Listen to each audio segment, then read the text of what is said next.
I'm Laura Fyfe. I am the Stirling Makar and I am your host for today. I am the wrangler. I am honoured to be here talking to you today. I'm mostly the mouthpiece. There are a lot of people here that if you have any questions, you can go and speak to them. Primarily Sylvia, who's done a great job in organising today, so thank you, Sylvia. Special things happen when you get creative people together. And I think in a culture that prioritises profit over well-being, the bottom line over the soul, it's refreshing to have the chance to come together like this today to consider what's really important. My own involvement, I've been involved with Scene Stirling, Art Link Central, and various things over the years.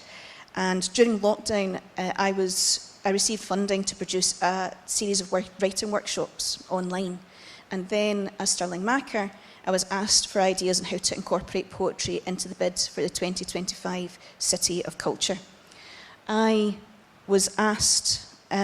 suggested that we invite contributions from the people of Stirling, and we asked people what do they love. We asked everyone what they love about the culture of Stirling, and then my job was then to stitch all that together into a poem, which we called Kin Kennings, which not only provided the backbone of our bid, but it was projected up onto the Wallace Monument. And there's not very many poets that can say they've had a poem projected up onto the Wallace Monument. So thank you, Scene Stirling. Thank you, the whole team at Scene Stirling, for that. Last night I was watching a talk by Neil Gaiman, and in there he said that he'd gotten a great bit of advice from Stephen King when he became successful, and he said, I think this is the hardest lesson for me, to let go and enjoy the ride, because the ride takes you to some remarkable and unexpected places. And here, standing in front of all of you today, is another unexpected place. And like I said, I'm incredibly honoured to be here. I'm very thankful to the team at the Toll Booth, to Art Link Central and Scene Stirling for providing this space for us today to connect together, to provide opportunities to learn and expand, and hopefully collaborate in some really interesting ways moving forward. So enjoy the ride. I, for one, plan to enjoy myself immensely today, and I hope you're going to really enjoy today too. So I'm now going to introduce you to our opening speeches, our speakers. First up is Tara McLoughlin, who is our Artistic Director and Venues Manager at Stirling Council, and she's going to be providing a little bit of scene setting for the Place Partnership and how it came about. Please welcome Tara McLoughlin. Hello. I am a bit of a stand-in for you today. Fiona McLean would have been here today. She's been instrumental in the Place Partnership in Stirling from the beginning, but she has had to attend a command meeting for another event today, so she's gutted that she couldn't be here. So I am going to try and give you an update on her behalf. So I guess, like Laura said, it's a little bit of scene setting of how we got here, and a bit of background on Place Partnership. So our Place Partnership began in 2016. Following an application process supported by our cultural partners, Stirling Council was awarded Place Partnership funding from Creative Scotland in late 2016, with the journey really getting underway in 2017. £400,000 was committed for Place Partnership, 200 of that from Creative Scotland, 70 from Stirling Council, plus another 30 in-kind from Stirling Council, and 100 as a mix of cash and in-kind was committed by our cultural partners. Initial development work and management was carried out by Creative Stirling, and this has been followed by Art Link Central for the last 3 years. Our collective purpose was and is to ensure and encourage and develop leadership within the cultural sector in Stirling, provide the environment in which that sector could thrive and flourish. And our 4 high-level aims of the Place Partnership were and continue to be a commitment to Stirling's cultural and creative future, to position, mobilise and enable our creative communities to achieve positive change, to establish a sustainable infrastructure to support and bring together our creative communities within rural and city areas, and to develop talent pathways for growth and business development. Across all of these aims was a focus on inclusion. So over time, strong partnerships have been developed further. Innovative and creative projects have been delivered, the profile of the cultural sector raised and supported, particularly through the pandemic. Thanks to the commitment across cultural partner organisations and creative practitioners who contributed their time, energy, talent and ideas, much has been achieved over the years. Our first culture symposium was in 2019 at the Engine Shed. We've had the creation of an identity and a website for our place partnership, which is Scene Stirling. This has raised the profile of the sector and created opportunities and developed our talent. We've had projects like Vantage Points, which tested a new model of delivery, working with communities and local artists in the eastern villages and the Bannockburn area. We've had grants, micro grants and open grants to support emerging and established creative practitioners, a range of commissions, including digital and climate change, a range of exhibitions in various formats and spaces across Stirling, and of course, our shortlisting for UK City of Culture 2025. We should all be extremely proud of our collective achievements so far. So, we've achieved lots, but what are next steps? So, for our future funding, we're now in a really good position. We've got strong connections in place. We're going to move into a new phase and look at some future funding. So Kevin from ArtLink will be here shortly, and he'll give you an overview on our plans for the future. And we have a new cultural strategy that's been in development. So thank you to everybody who's contributed to the cultural strategy so far. This has been developed as a roadmap to realise Stirling's arts and cultural ambitions, and it will be launched in September. Bryan Beattie is going to be joining us shortly to give some further detail on that. So for me, just to close, it's really just to say on behalf of Stirling Council, thank you. Thank you to Creative Stirling, thank you to ArtLink for all their work on the Place Partnership so far, getting us to this point. And thank you to the cultural partners and our wider creative community for embracing the project and making it what it is.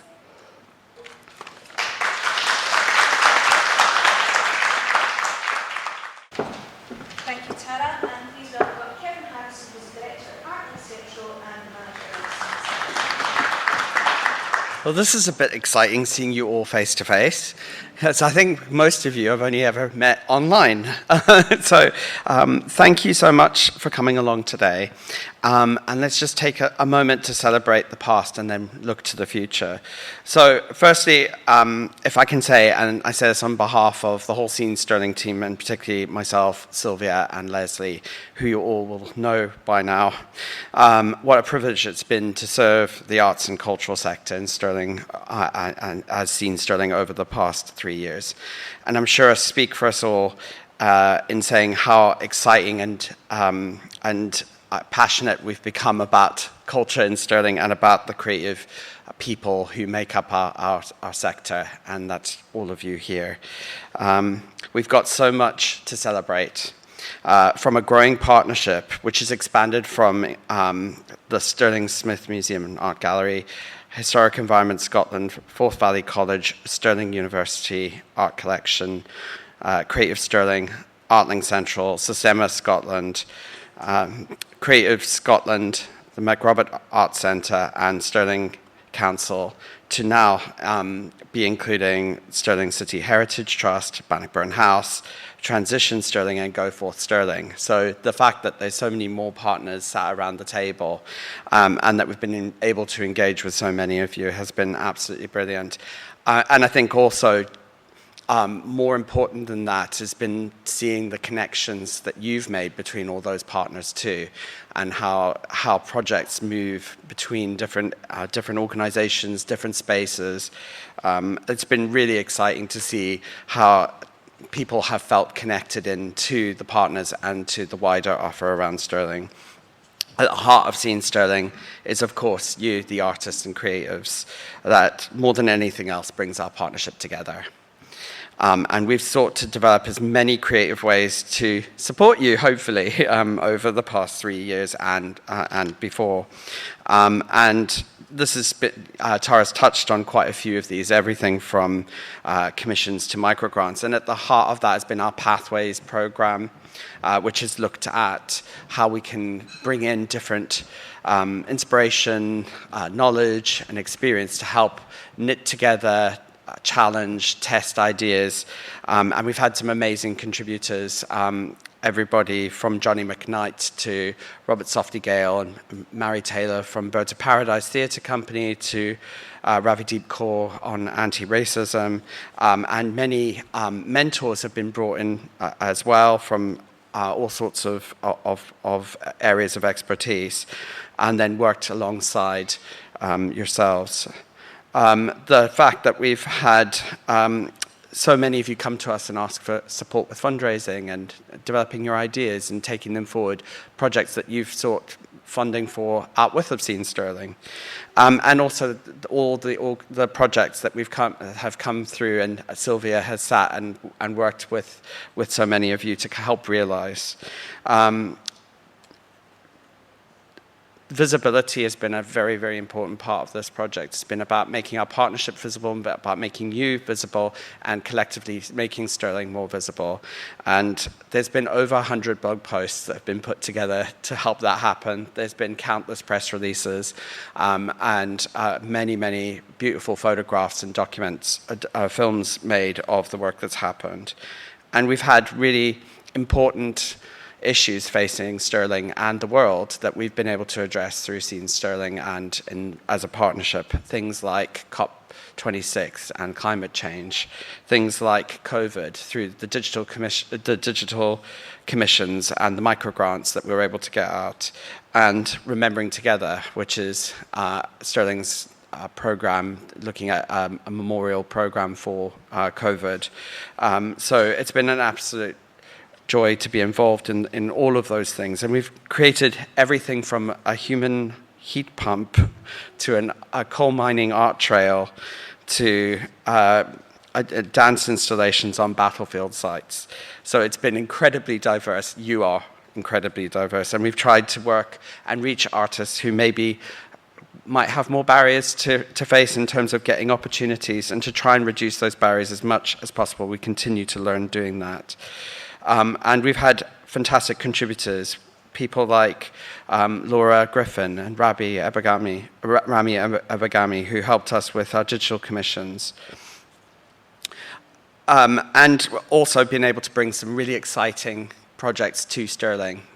Things like the OMOS project, which brought really opened up a different lens in terms of people's experience of heritage from Black artists' perspectives.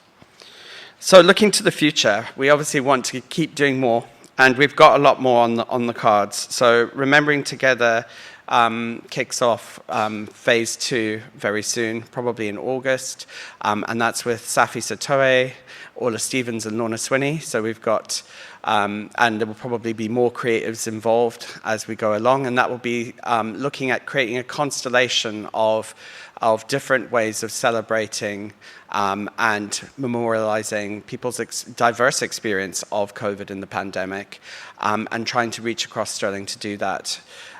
So we'll be very excited to share more of that as that develops. It will be taking a seasonal approach and hopefully progressively creating different ways of exploring and remembering those really important times and how they separated us and brought us together. And we're looking to find future funding. So we're looking at an extended fund bid collectively to Creative Scotland to try and fund us for the next 2 years. We're coming up to Stirling's 900th anniversary as a burg. Correct me later. And we're excited to build on the learning that we've done in this last 3 years. So we will be looking at taking an approach which is building on the community one that we developed through Vantage Points and then Doune together. We'll be looking at local artists in the lead. We'll be looking at finding the areas and communities in Stirling that are underserved, whether those are places or whether those are communities of interest, and we'll be looking to galvanize and give artists, local artists, the opportunity to be a part of making that future happen creatively. And we're looking forward to supporting the delivery of Stirling's new cultural strategy, which we'll hear about in a bit more And who knows, there may even be a bid for City of Culture 2029, but that's not up to me.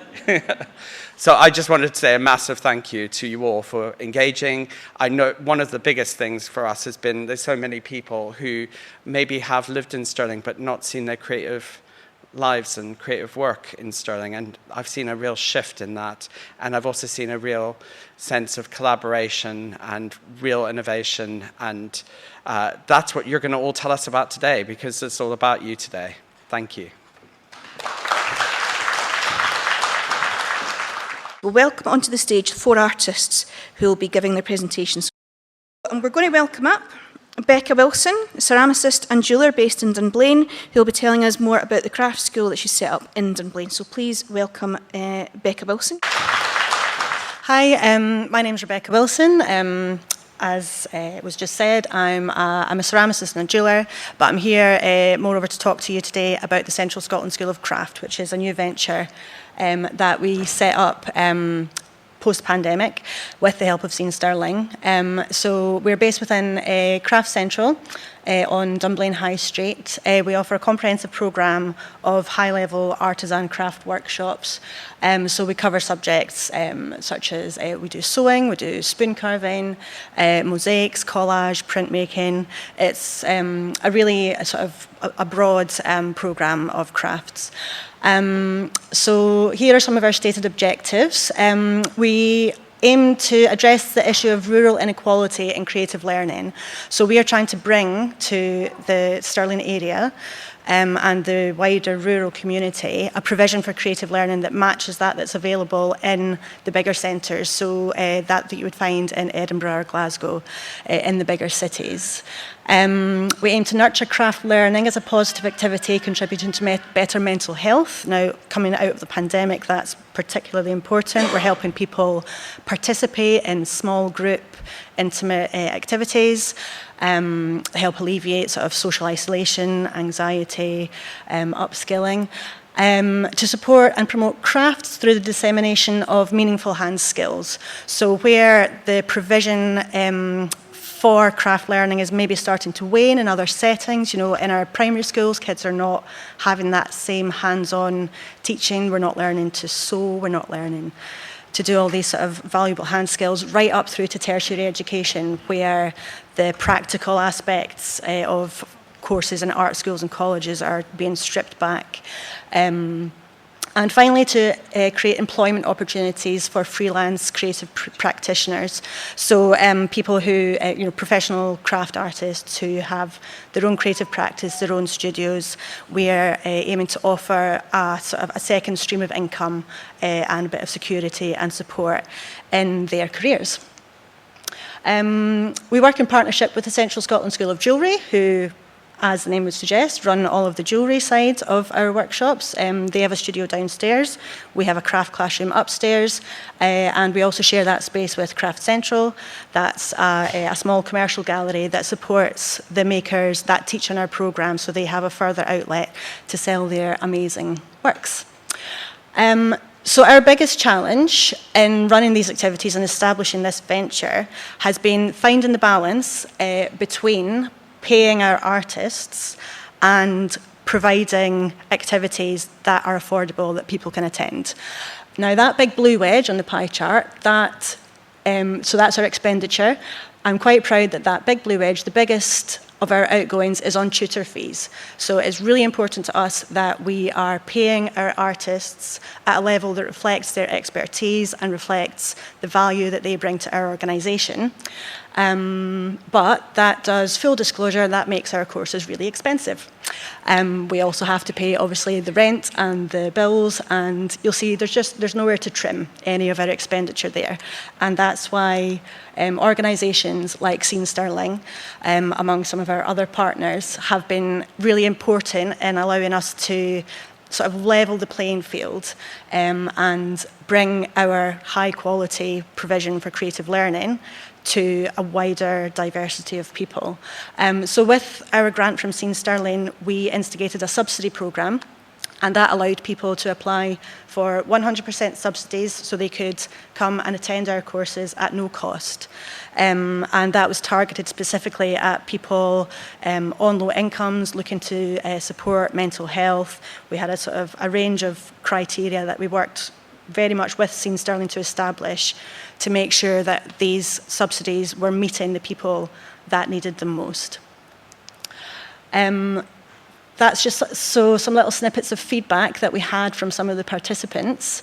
The outcomes that we gleaned from the feedback after the subsidy programme had finished. We surveyed everybody that had received a subsidy. One of the main outcomes was people felt that they had had a valuable skill building experience. So we had, new graduates from art schools that had missed out on all of the studio practice through the COVID years. So they felt that they were better supported in learning practical hands-on skills.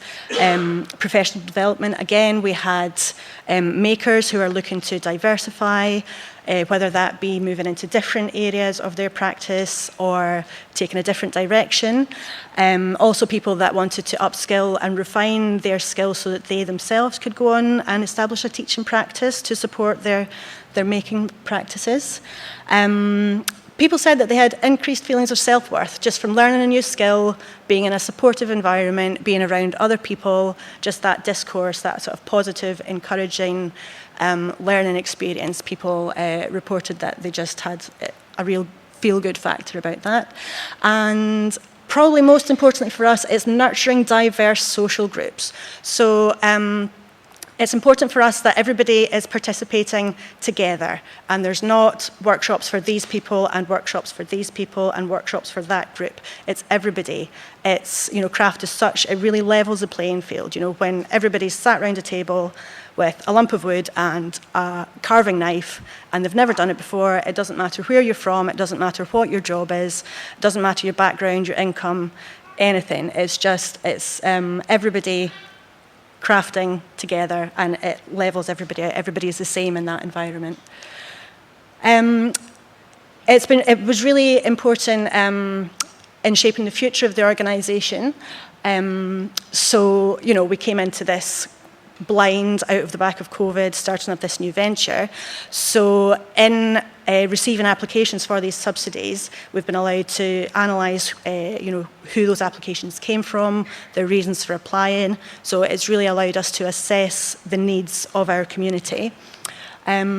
It's allowed us to gather information for future funding bids. So if you want to apply for large-scale funding from Creative Scotland or from private trusts or whoever, they really need evidence-based applications, and the help that Scene Stirling gave us allowed us to gather statistics, numbers, feedback that then feeds into those applications.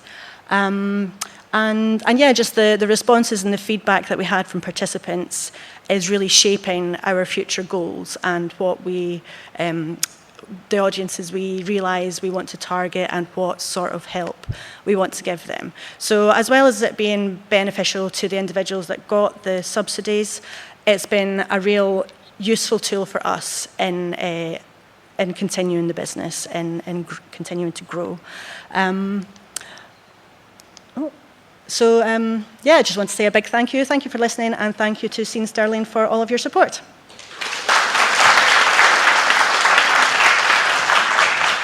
Okay, we'll have another presentation. Please welcome up Omar Aborida, please.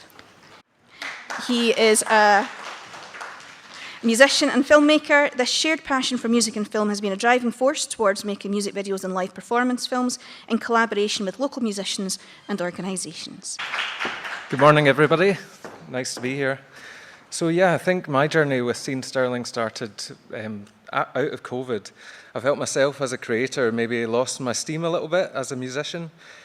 Previous to the pandemic, I was touring a lot and found myself traveling, and that took a lot of my time and energy. And then there was a time of adjustment over COVID where I realized that my own creativity, I felt a kind of apathy towards it because I didn't know where the audience was. There was no gigs and there was nothing really happening in the way where I could present my ideas. So that led me to think about how musicians and other artists fit into the community. I think always the tricky thing about being a creator is working out where your audience is. And I felt there was a space for an audience to be found in communities. And when I first heard about Scene Stirling, it seemed like an opportunity to try and find a connection. I mean, my roots are from Stirlingshire, so I've always been quite close to the city. I actually recorded my first demo as a musician here in the toll booth, so it was nice to kind of reconnect with that. And up until Scene Stirling, I hadn't really seen any opportunities to do anything like that before. So I first applied for the micro grant, and my idea was to try and find a musician who was going to present a short film where they could make something that kind of laid out what they were trying to do and opened themselves up to the community they live in. I really wanted it to be something that people could watch and connect with, so I spoke first to Scott William Urquhart, who's a fantastic guitarist, and he was really keen to get involved, and I was really glad to have him because he's an interesting musician and person. So we went a wander one day, and we went up to the woods behind Stirling University and also to the Old Logie Kirkyard.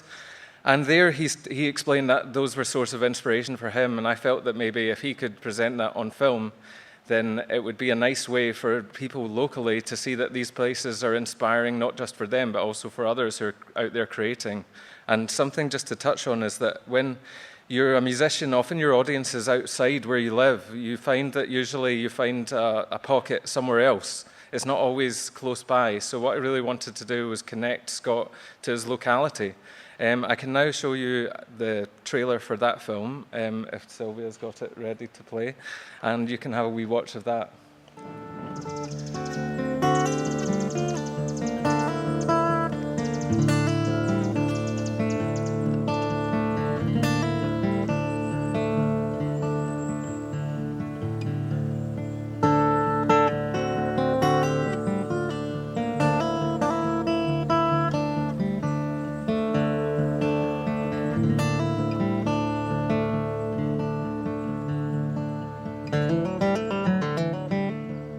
I've played guitar since I was young, probably since I was about 10, and I've written music probably since over the last 10 years or so.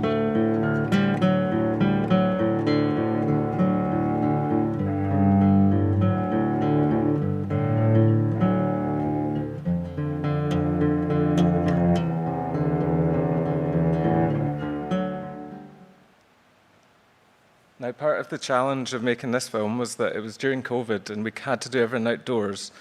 And obviously, we didn't have the means to go to a venue or anything like that, so we just filmed everything as it was. And luckily, Scott's such a good player that he was able to present it in such a beautiful way and to bring his family in as well. I really would say, if you have a chance to watch the film, because it's a very interesting look into a local musician whose music is quite pure and it comes from the heart, and it's nice to see somebody who presents music in such a beautiful way. Now, moving on to my next project, it was part of the Unlearning grants, and the thing that caught me about Unlearning and why I applied for that is because I like the idea of reorganizing our ideas about something and trying to think about how we're in a kind of systematic way of looking at things that's been built up over time, but often we need to readjust how we look at things and go back on it.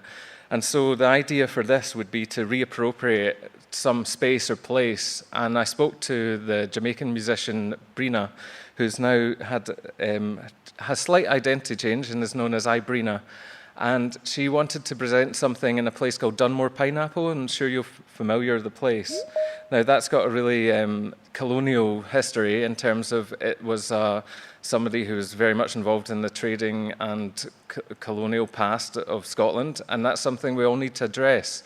And what Brina wanted to do was reappropriate the space, and she performed Diane Reeves' Endangered Species, which the song itself is very, very powerful. Now, Brina kind of had a glint in her eye when I mentioned doing this. I didn't give her the idea. She just said, let's go to the Pineapple, I've got something to do. And then presented a song which was absolutely like super powerful. And I can't really explain it with the same vocabulary and depth as she does in the film. I think Brina was fantastic at elaborating on why we all need to look back at our past and understand the sort of the latitude of change that needs to happen across the board, so we understand like where we come from in terms of like why we have what we have, and where in the world that's come from, and also to look at certain places and spaces, maybe think about using them in other ways. So I'd invite you just to watch the trailer for that film, and then I can talk a bit more about it afterwards. I am an endangered species, I sing no victim song. I am a woman, I am an artist, I know where my voice belongs. I am a woman, I exist, I shake my fist but not my hips. My skin is dark, my body is strong. I sing of rebirth, no victim song. No, no, no, no, no, no. Singing makes me feel empowered, and I feel like I'm spreading joy with the tone that I hear back through music from, my voice. And so I often try to empower other people, hoping that whenever I put that sound out there, it empowers others. Ferry man, won't you take me o'er to my island? Now, it's really important for me, for things that I work on, to have a deeper meaning, and I feel like both the films had brought something new to the table. Scott's film was very family-orientated, and also it gave you a glimpse into who I'd consider a musical genius in a way, because his music is just so heartfelt and beautiful to listen to. And with Brina, she's just a force of nature, and you find that just any conversation with her is really deep and meaningful to begin with. So to be able to present that in film for me was a great opportunity. And when I watched the final film back, I was really glad to see that her personality came across in a really genuine and interesting way. But also she touched on some points that I think are important for us all to ruminate on. There's definitely a kind of reimagining of our society that needs to happen, and I think we all need to kind of look at connections that we may have to any kind of colonial or a past where maybe we try to sweep it under the rug a bit. I think there's definitely opportunities to relook at that and provide better opportunities for diaspora, and also for groups of people that are maybe not having the opportunity. And I'm glad to say that Scene Stirling is providing that. So yeah, thank you so much to Scene Stirling for giving me the opportunity to make these films. I think without it, they wouldn't have happened. And yeah, I'm very glad to present them to you. And I'm going to welcome up Carolyn Fraser.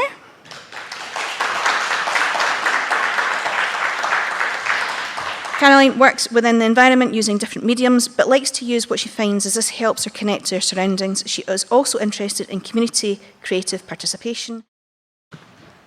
Hello everybody, my name's Carolyn Fraser.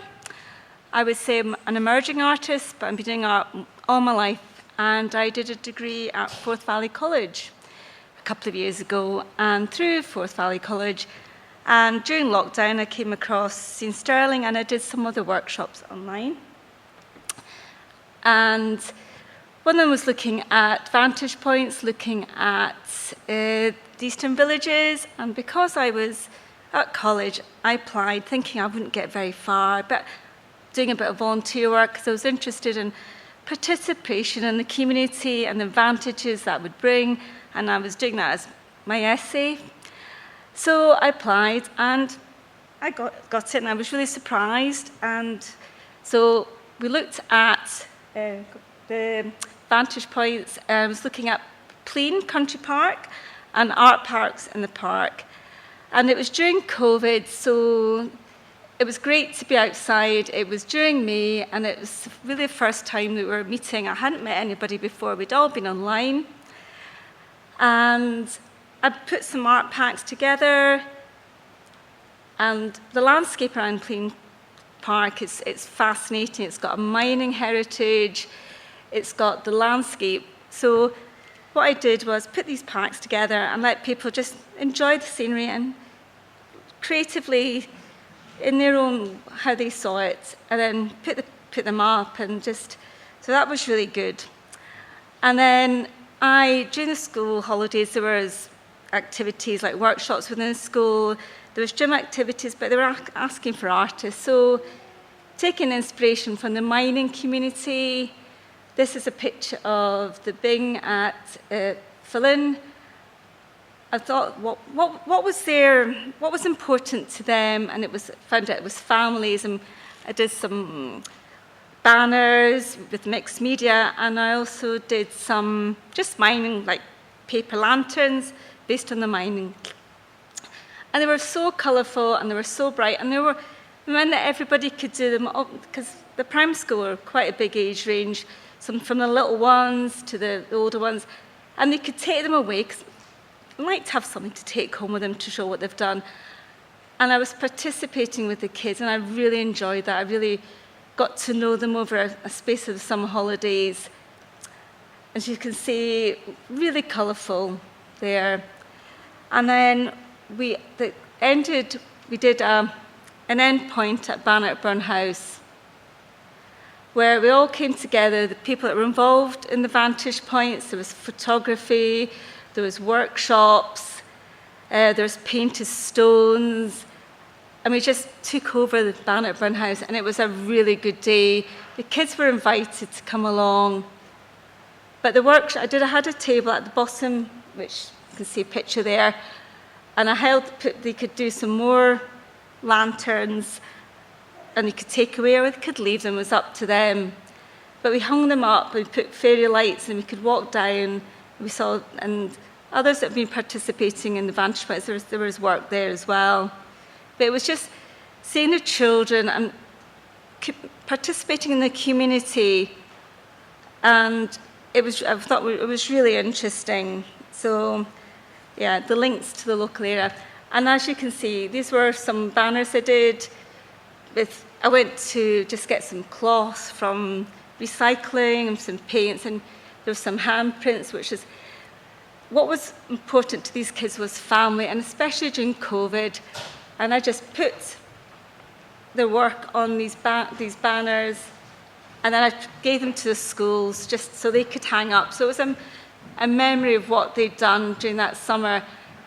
So yeah, and they just hung from the trees, and it was a really good day, and I really enjoyed it. And I think that's the sense of participation from young children to some of the older ones as well that came in. So currently I am doing some work and finishing a year's course, Contemporary Art Practice. I'm looking at objects and memory, and that life can be we're going through a journey, but I'm really thankful for Scene Stirling and the support they've given me. I've really enjoyed my journey. I hope to take part in future activities, so thank you very much, Scene Stirling. And I'm going to welcome up David Sherry. David's work includes performance, drawing, video, and sculpture. Hi there, I'm David Sherry. I'm a performance artist, and I came over to study on the MFA in Glasgow in 1998, so I've been here for 25 years. And my practice is really performance art and drawing, and both of these things go back and forth. The drawings kind of like are plans for performances, and the performances then loop back into the drawings. And I try to put some sort of humor into my work, and also in my studio I kind of think about, what my philosophy is, and I write down my serious philosophy, and then I think, you idiot. You pompous idiot. Let's make this funny and let's have some fun. And then I go out and have some fun, and people ask me what it is. Or people tell me what my work's about, which is really interesting.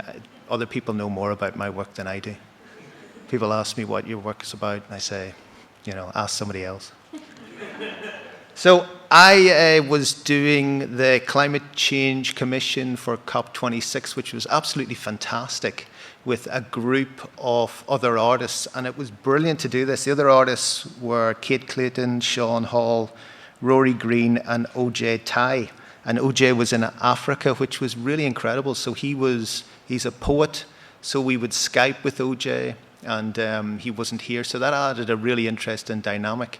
And there was a really interesting dynamic between the group, and that was fascinating. We were all quite passionate about climate change, and this is us meeting up and going around Stirling. So it was over the COVID pandemic. So it was kind of like a dual thing that we didn't realize. When I look back on it, it was 2001.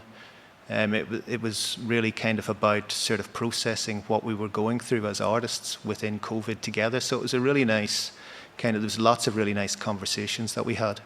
And I remember we went to Carbeth, the Hutters at Carbeth, and it was an open day. And we were really becoming more and more passionate about climate change and how we couldn't do anything and it's overwhelming. And they were serving burgers at Carbeth. And we met a man eating burgers, and we hit this man with all of our passion about climate change. You know, capitalism, that's the problem. And as we were hitting him with all these things about climate change, he was eating his burger and nodding. And, you know, capitalism is the problem. You know, we're all over-consuming. And so I made a drawing of this guy eating a burger, and essentially that's me. I feel that that's my position. I'm kind of eating the burger, but while knowing all these things about climate change. And there's a kind of a crossover here when Omar was talking about the pineapple. There's a crossover.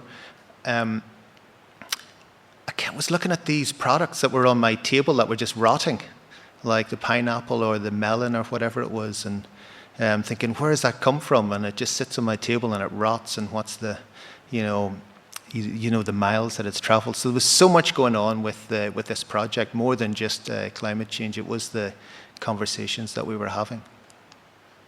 So this is some of the drawings that I made, and my kind of method is to make the drawings and then figure out where my head's at, and then maybe make these objects and then present them in the street. So there was a project in the street. There was a Stirling Climate Change Festival. I think it was in September time. So I was working on these objects. And one of them that I came up with was this graph line of global temperature increase. Now that graph line I find really interesting. It's really simple to understand because it goes along like this, and then where we are now is the graph shoots straight up in the air. So it's been like this for hundreds and hundreds of years, and then it just shoots straight up. So that's kind of like a real symbol of where we are, and it can be abstracted. So I was thinking, if I make it really large, it looks like this abstracted thing, but in essence, it sort of suggests everything that we do, as all of that data fed into this one object. So, all of the human activity sort of over this past, hundreds of years fed into this one specific object. And I found that really quite powerful. So I wanted to work on that object and other objects. So these are some of the drawings that I made. This one on the left is the elephant's foot. So in Chernobyl, after the radioactive meltdown, it melted all of the concrete into this sort of object underneath the reactor, and it's apparently the most toxic object on Earth. I was quite interested in making that toxic object. It was part of my research. So I made this the most toxic object on Earth and took it around Stirling and showed it to people. I made some thermometers. I'm rushing through here a little bit. So these are some of the objects that I made, the thermometer. Can I show this film? It's 1 minute. I think I've got a minute. Does that work? Okay. Is there sound?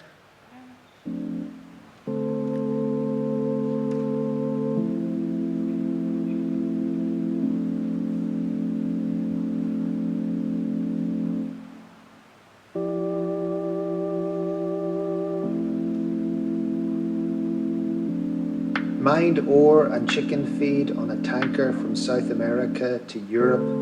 Global car parts supply chain. Time is very interesting. The moon and the tides. The time of ice melting, ice freezing, geological time, a lifetime, a task, a farming task, a tweet, a post. How long shoes last, how long a watch lasts, how long a computer lasts, how long a phone lasts, the life cycle of a butterfly, the oldest tree. So that's just a little bit about the collaboration between everybody in the conversation. So that was that film kind of sums up sort of working with everybody and the ideas bouncing off everybody and then taking the stuff out onto the street.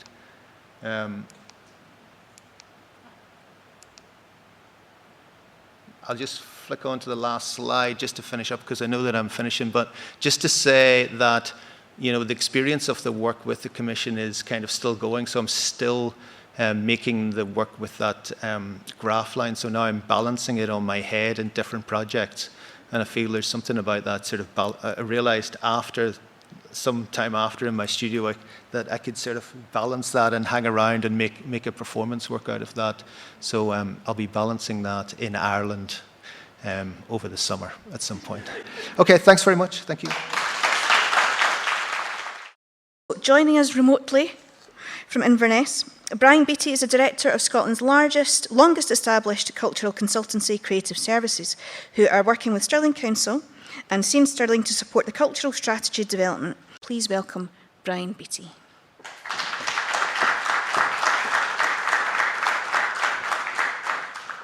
Hi, good morning, everybody. I'm not quite sure if you can see and or hear me because we were having problems. So, yeah, a bit of both. Good.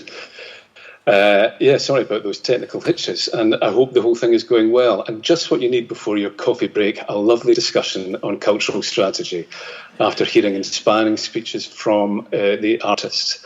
Anyway, I haven't wasted my time over the last 20 minutes while I've been waiting to get in. I read about what the word symposium actually means. It's either a conference to discuss a particular subject or, and this is where I think you're going with this, part of a banquet that took place after the meal when the drinking for pleasure was accompanied by music, dancing, recitals or conversation. I've clearly missed the music and dancing bit, so I'm the conversation. Anyway, I'm going to share some slides with you, and again, Sylvia, if you could let me know if and when these come up. And it's basically to give you a bit of background to some work that I've been doing with Kevin and also Fiona McLean at the council. Can you see that okay? Yeah, great. Building on work that you and others have been doing over the last couple of years in terms of pulling together and working towards a kind of cultural strategy. Now, yesterday when I typed into Google images of Stirling's cultural scene, this, would you believe it or not, is the first image that came up, which I'm delighted features me. Fantastic, it's all about me today. And it's from the Scene Stirling website, and it's from one of the consultation meetings that we had in Killearn last year. And I like to think that, look at these rapt faces here, that they're captivated by the erudition and the interest that I'm going, except this person is looking around and going, I don't think so. This guy is talking a lot of, and she's going, I know. And to a certain extent, the whole kind of process of a cultural strategy, this is a wee bit of a metaphor for it, because sometimes when they come out and they're all shiny and they've got lovely photos, we have the faces here going, this is great, and most people are turning around going, this is such a lot of, I know. Anyway, and the reason for that, and I've been fortunate enough to do a few of cultural strategies in areas around Scotland, is that they can never capture the passion that takes place in these sorts of conversations, or the dynamism or the enthusiasm of why people got involved and were motivated in the first place.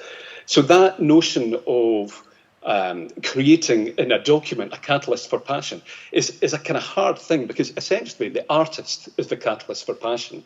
You can have others as well, but very, very rarely is it a document. So how do you create those catalysts for passion? How do you capture what is very difficult to capture and do it justice? Well, you are in for, dare I say, the treat of your lives over the next 7 slides of lovely text-based cultural strategy for Stirling. And for Stirling, I mean the sign that City Reach, I'm using Stirling as a shorthand here. And it is, if you don't mind me saying so, it's fantastic. It's, look at all the phrases here. Vibrant and inclusive cultural ecosystem, who wouldn't want one of those? Promoting creativity, opportunities for engagement, win-win so far. Of course, we're going to promote creative industries and innovation, we're going to have affordable studio spaces, networking opportunities, digital infrastructure. I don't even need to dwell on these pages. They speak for themselves. Enhanced cultural infrastructure, yes please. More accessibility, goes without saying. Utilising public spaces for more activities, goes who will. Oh, heritage, absolutely a cornerstone of what happens in Stirling. Preserving the historic sites, encouraging cultural tourism. Hope you're getting all this, by the way. There's a little detail. Engaging the community, absolutely. That has to be at the corner of it all. Promoting cultural education, embracing diversity. This is core to it all. This is fantastic stuff. I hope I'm not going too fast here. Collaboration and partnerships, absolute basis of everything. Yep, and a conclusion which will make your heart sing. Creating a vibrant, inclusive environment. Oh, yeah. Cultural destination, known for all of this stuff here. Well, who can argue with any of that? I can't argue with any of that, and I didn't write a word of it. I asked ChatGPT to write a cultural strategy for Stirling, and it took them less than 20 seconds to come up with that. And you know what? I honestly, I think a lot of it's really good. And this is the moment when Kevin and Fiona are shaking their head going, we have wasted so much time and so much money on this process. All we needed to do was add a couple of photographs to this. We'd have been done in an hour. What this doesn't capture, of course, and I actually don't want to denigrate this at all, because a lot of these things are absolutely what you want within a cultural strategy. But what it doesn't have is the passion, and it doesn't have the precision of what is actually going on within the Stirling area here. So it begs the question, and after all those grey slides, I thought you needed a wee bit of waking up. But as with any document like this, who the hell is going to read this? And I mean that not just the ChatGPT version, but the version that we're going to come away with. Who is going to read it? And more importantly, who's going to take any action as a result of it? Is anybody going to be moved to make any changes to what they do? So one of the... listen, I'm not a ChatGPT advocate here, but I've started on this theme, so I'll continue. I asked an interesting fact about Stirling, and it delivered immediately. Apparently, this is a model of a Stirling engine created by the Reverend Stirling in Stirling. It doesn't get more Stirling than that. And this was the bit between moving from steam engine to the internal combustion engine. It was a catalyst for change. You see what I did there? Yeah, fantastic. Try and get an AI bot to make that sort of segue. That's class. That is absolute class. Catalyst for change is something that in all the documentation that I inherited at the start of this, catalysts and creating catalysts for change were at the heart of it. So here was the bid document for Stirling's bid to be capital of culture. I know the writing will be a wee bit small here, so I'll read out some of it. Our cultural power will enable change. We want to be known as a seat of cultural power. This notion of cultural power and change were pervasive throughout all this, as well as things like generate sustainable growth, Stirling at the heart of UK's vision of creative and sustainable future. Now, again, I'm not being dismissive of that. That's absolutely bang on. But there's a kind of ChatGPT element about that. It's like, OK, that's great, but how do we move forward? What are the actions that come from that? Now, if you look at the action plan that was drafted by Scene Stirling almost two years ago, almost to the month, then again we see here right at the start, we want to create a catalyst for change. What is this change, and what are you changing to? Increases in well-being, increased engagement, all this sort of stuff here. I'm not going to go through all this because it's nothing worse than folk reading out text on a screen. All of this is great, and there's no argument with this. And that kind of, this is what I inherited, that kind of intellectual heavy lifting had already been done. So it was about what comes next. And one of the people in the video for the advocating the City of Culture said right at the start, what we're trying to do is catalysts for long-term creative change. Well, great, but what are they? There's a number of different things that are catalysts. All these things down here. And it's not a kind of either-or thing. You kind of need all these things. You need resources and spaces and networks and policy and what have you. Ultimately, you need people. People are are the things that actually drive these things, that provide the ideas, that will persuade you. People are why we all got involved in the cultural sector in the first place. But even that is not enough to recognise that. It's, okay, back to ChatGPT again. When in doubt, turn to ChatGPT. I had to ask it, tell me something I don't know. Sorry, that's a very grainy picture, but that's the internet for you. Apparently, it said Stirling Albion are one of the oldest clubs in the world. I thought that's not true. And then it qualified that by saying Kings Park FC were established in 1875 and they morphed into Stirling Albion. So I'll let them off with that. But that was them taking some action for change. Action for change. Catalyst for action. Oh my God. This, again, no bot could make this up. Essentially what we're looking for here is how do you turn those really thoughtful and well-meaning aspirations into something that you can do. And one of the things was to realise that the context for this is really important, because partly it's about, well, are we out of Brexit yet? No, will we ever be out of Brexit and the pandemic? And the cost of living crisis. And just now, if you're looking to create a strategy for anything like the next 3 to 5 years, this is the context that folk are dealing with. I don't mean just us as individuals, but us as creative artists or professionals. We are looking at how we can just exist from day to day. So to come forward with a strategy that ignores that or somehow, says, well, you've got to spend 50% of your time doing something else, it's just not realistic.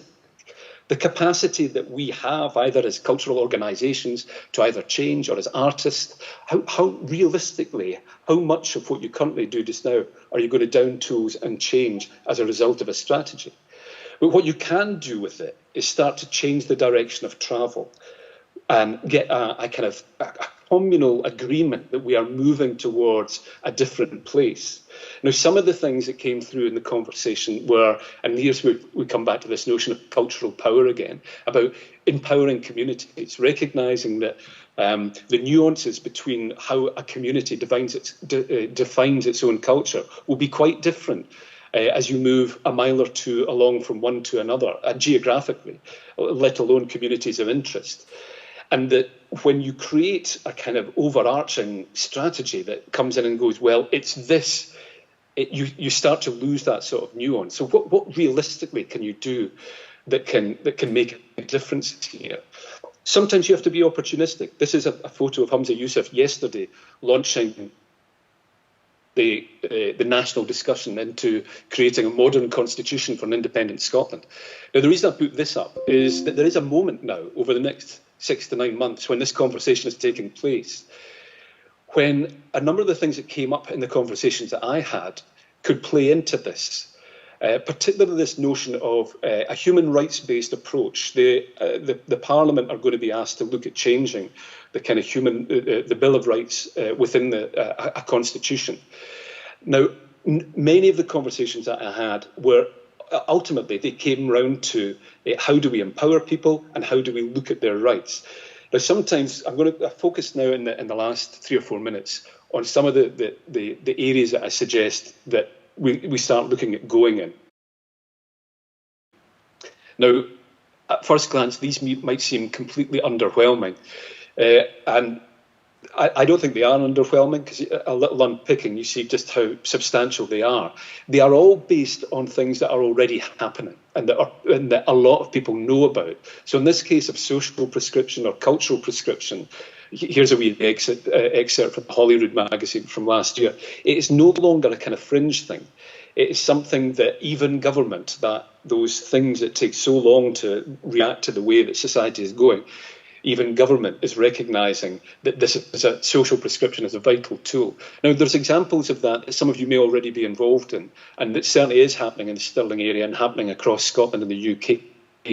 But no area is really focused on making that connection between health providers and cultural activities in a much more focused way, in a much more strategic way, in a much more structured way.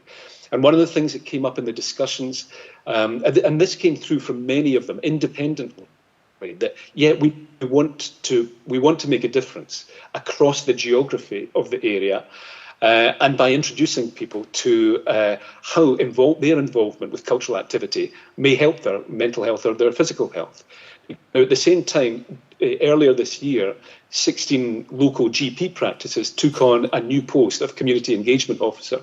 So there's an opportunity, a window in, to match that aspiration from the cultural community to get more involved to the health community. So it's being opportunistic to look at things like that. Another rights one, I'll just give you an example here.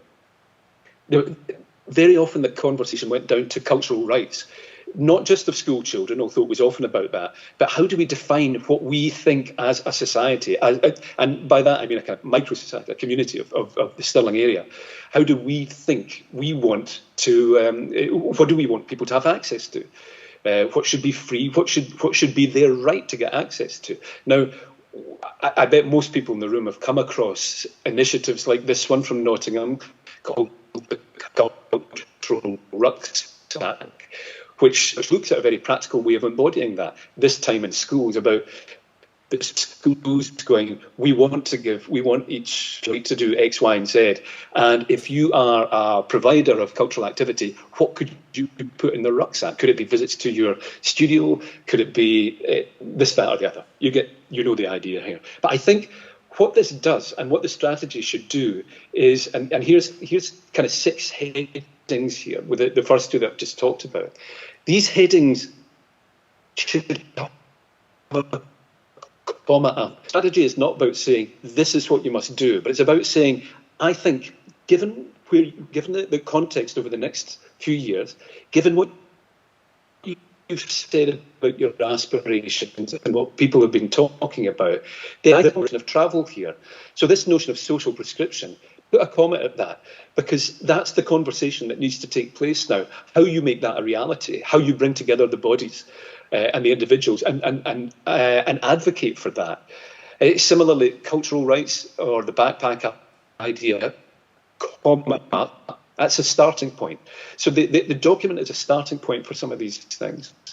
There are others here which might seem a bit random, and some of them are very specific. This one here, the film studio, for example, and just like a very brief unpacking of that, was that as I started talking with different groupings, I found that in the university they were about to look for an AHRC, a large research grant, to look at taking some of their cinema research and film research off campus. At the same time, there was a couple of companies based at Codebase, animation companies, fantastic companies, who were looking at creating a specialist animation studio. At the same time, I was aware of a private company who were looking to develop a studio on the outskirts of Stirling.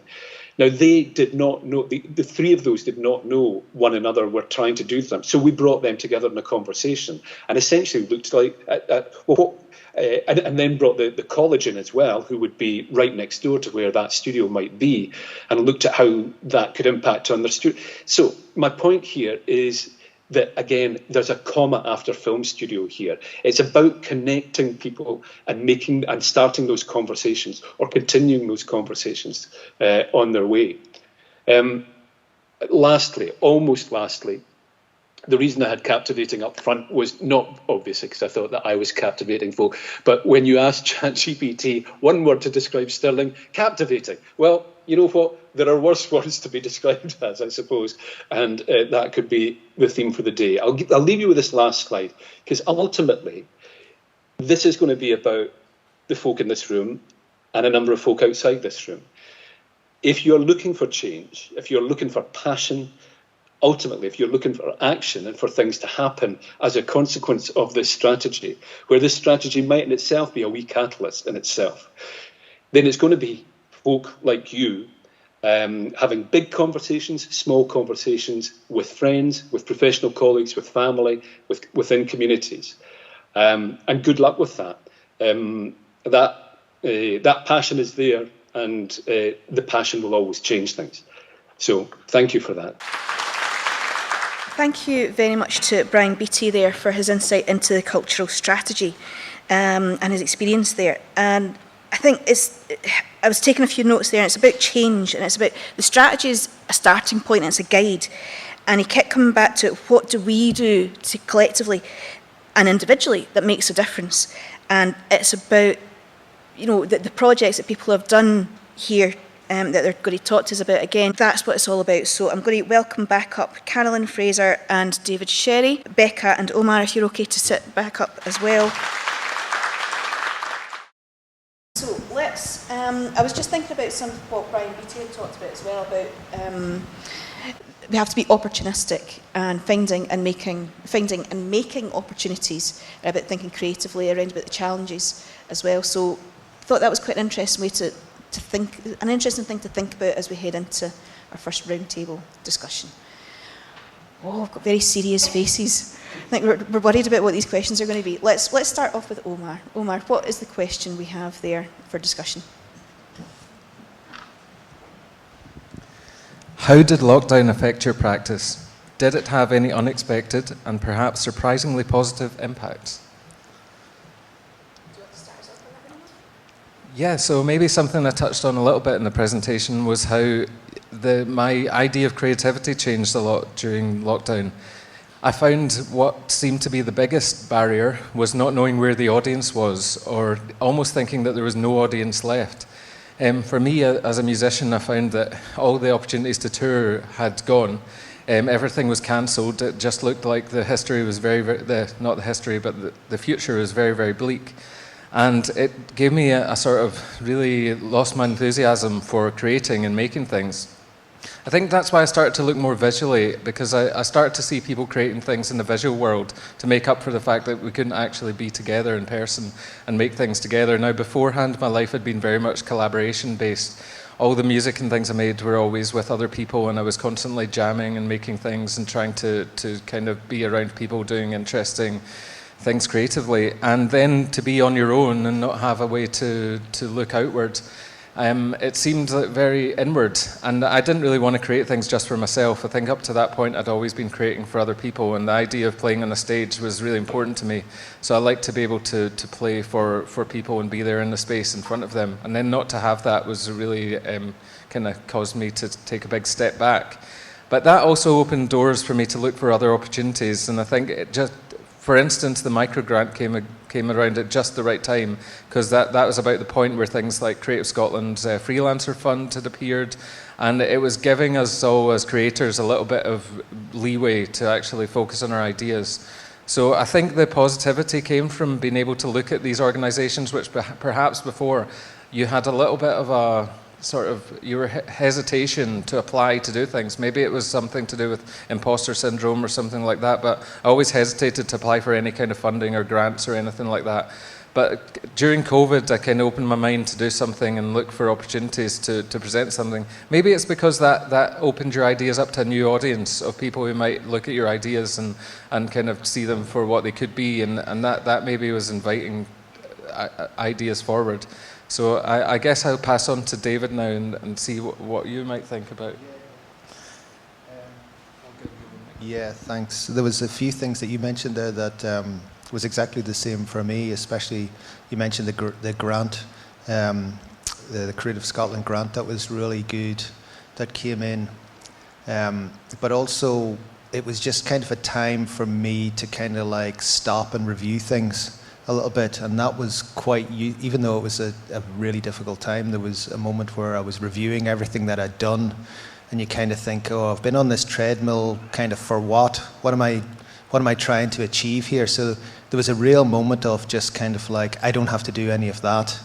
I can kind of try to generate something new. So there was this sense for me of the structures kind of like breaking down in some way, and thinking about the art world structures and how they could change. And I don't know if they have changed as radically as maybe I thought they might do, but I was thinking, all right, this is a great sort of time for things happening in new ways. So I was thinking about that. I was in my studio a little bit, and I started to make these totally different paintings that I wasn't making before. So my work changed. I was making these colourful line works with inks, colourful inks. So I made a whole series of these different sort of meditative works. And within that, I had the Scene Stirling project, and then I also had a project in a residency in Forres with Findhorn Bay Arts. So there was these two things that were happening, and the lockdown gave me a chance to think about those projects and how I was going to deal with those. So I think that was my position with it. It was just kind of like using it in some kind of way to take a step back from a practice, and also maybe review lots of things like creativity, but also how do I earn some money, and review those kinds of things and survive as an artist, or how do I, like you had said, how do I apply for things? Hi, I was doing my college course, and then suddenly we were told not to go back into college. So everything we'd done was online. But it was interesting, so you have to start thinking outside the box. You have to think your perception and that interconnection with other people and other students, which was vital. You learn from each other. And in your different world, and you're in this box, almost you're quite isolated. So you think differently, and through vantage points, through Scene Stirling, I had a focus, and I was meeting other people. And it's just, you think differently, and I was able to be creative, because during lockdown, you couldn't go anywhere, you were so I was able to focus on my work and the direction I was going in, which might have been a different direction if it wasn't for COVID. So I used it as for me, it was quite a positive experience, and it was quiet. Everything there was a stillness about it, and in the sense that people were pausing to take breath, and so time for reflection. So yeah, it was positive. But I missed seeing other people and exchanging ideas. So I'll put you to Becca. Is that one working? Yeah. So I had a couple of sort of tidal shifts, I think, through lockdown, and so we just moved to Dunblane just before lockdown. I'd given up my steady job to come and make it as an artist and have my own studio. And then I did that thing that a lot of makers did, a lot of artists did in the very early stages of lockdown. I thought, right, I need to make something that I can make easily and I can send and people can buy, because there are no exhibitions. And so I kind of scaled down all my production. I moved from like more conceptual artistic pieces to very product-based pieces, and soon realised that that sparked no joy for me whatsoever. And if I make another soap dish in my life, I will shoot myself. So I realised at that point that just making stuff for the sake of making stuff is not what I want to do in my creative practice. And I realised that I only want to make when I have an interesting project to make for. And maybe that means that leaving the big serious job was a mistake, and maybe I need to find another one. So I made one. I made the craft school, and the pandemic was a really positive thing for the craft school. It wouldn't have existed without it. It gave me time when I had nothing else to do apart from homeschooling, which I didn't want to do. So I crowdfunded, and I filled in applications, and I wrote business plans, and I spoke to creatives. And by the end of it all, when people were ready to be in a room together again, everybody had done craft courses online, and they'd done all these, amazing things, and there was a real appetite for doing it in person and to get back to in-person learning. So it's been an entirely positive thing for us. That's me trying to put a big silver lining on quite a horrible black cloud. But yeah, my business grew out of the pandemic in a lot of ways. Fantastic. It's so good to hear about so many of the positives that can come out of what was a very difficult situation for all of us. So thank you, everybody. David, what question do you have for us to discuss? In what way has the funding you received fostered collaboration and new connections? So I think probably from the project that I did with Scene Stirling, the connections and the collaborations that we had was really amazing. We sort of worked, because it was lockdown, I think we worked sort of online a lot together, and had a lot of conversations together, and we made these collaborations as well. So that was a really new experience. And the funding was really important, so that it kind of gives you that time to kind of think about your practice, so you're not kind of under pressure to then keep putting in proposals. So the funding is really important to kind of like take off, relieve that pressure so that you can feel comfortable with making your own artwork at that time. But yeah, they did foster a lot of different collaborations between the artists that I was working with in the cohort. And just to get to know other people's practices and their methods is really important for me, I think, as well, because I suppose sometimes as an artist, you're working in your studio, and especially throughout lockdown or even now, sometimes you can get caught up in your own kind of like fixed idea of what your artwork is. So to then meet other people and hear that they're doing something in this way or they're working in that way, or to work with, you know, people who are, you know, filmmakers working with musicians or musicians making their work, or just even today talking to other people about their performance practice. So my performance practice is quite a specific kind of art performance practice within the arts, but somebody else is a sort of a performance practice within music, and that's a sort of a stagecraft. And then there's also actors who have this other take on their performance views. So kind of to work with these people is really important, to hear how they go about their method and how they kind of make their work. So these kinds of collaborations and connections are really important to then when I go into the studio and make my work. Yeah, so I think that the first thing that came about was just thinking about things in a slightly different way. Like, I guess before collaboration meant like going to the pub or meeting people, you know, like face to face. What we went through was a time where we couldn't really make new connections apart from people we couldn't see or meet. And something that's come up today a lot is the fact that a lot of us have spoken to each other online and through Zoom meetings and things like that, but we didn't actually meet face to face till today. And that just shows that the collaboration connections can happen even in a situation where you can't see each other. And I guess I was quite pessimistic about making new connections and collaborations during the pandemic times. But then as I started to do these projects, it gave me a reason to start researching. And something that came from research was finding out there's lots of interesting people doing great things out there that I wasn't aware of before. And having the time to be able to do that rather than, you know, going to gigs and doing it in the face-to-face kind of way was actually really good, because it opened my mind up to a lot of other people's practice and how they did things.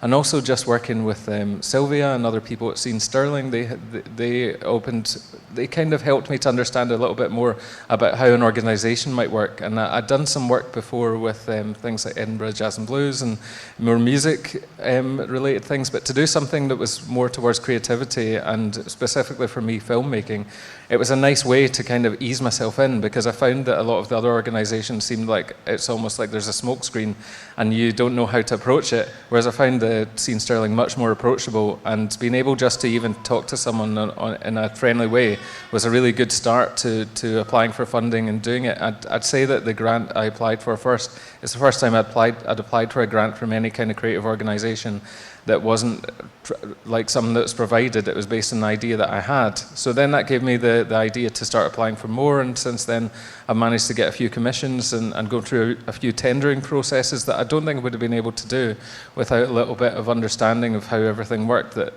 working with Scene Stirling, getting this funding provided. So yeah, I think it was really, really helpful in a way that was almost unseen at the time. I didn't really know how I was developing, but it certainly has helped me to develop, and it's really nice to actually meet everyone today face to face and be able to talk about things and kind of put those ideas into like other spaces with other people who are doing different kind of things. So yeah, Carolyn, what about you? For me, as an emerging artist, it's like funding is scary. And forms are scary, and Scene Stirling make it so, they're so lovely and they're so helpful and they help you.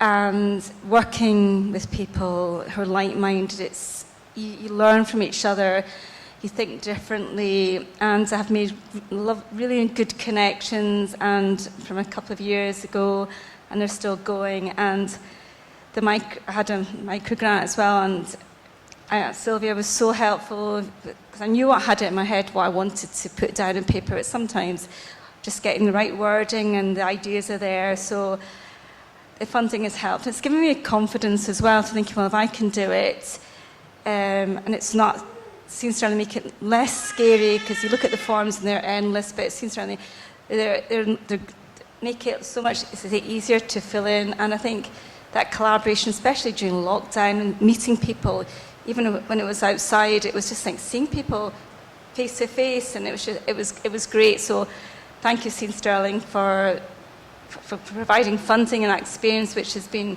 that hands-on experience. So thank you. I'm going to hand you over. Yeah, so I guess, like I mentioned before, I was from outside of the area before, pre-pandemic and everything. And I'd worked for quite a big organisation, an arts organisation that was supposedly a Scotland-wide organisation. So when I moved to this area, I was quite surprised at how little I knew about the cultural landscape in Stirling. And it that highlighted for me just how Edinburgh-centric or Glasgow-centric most of the bigger organisations are.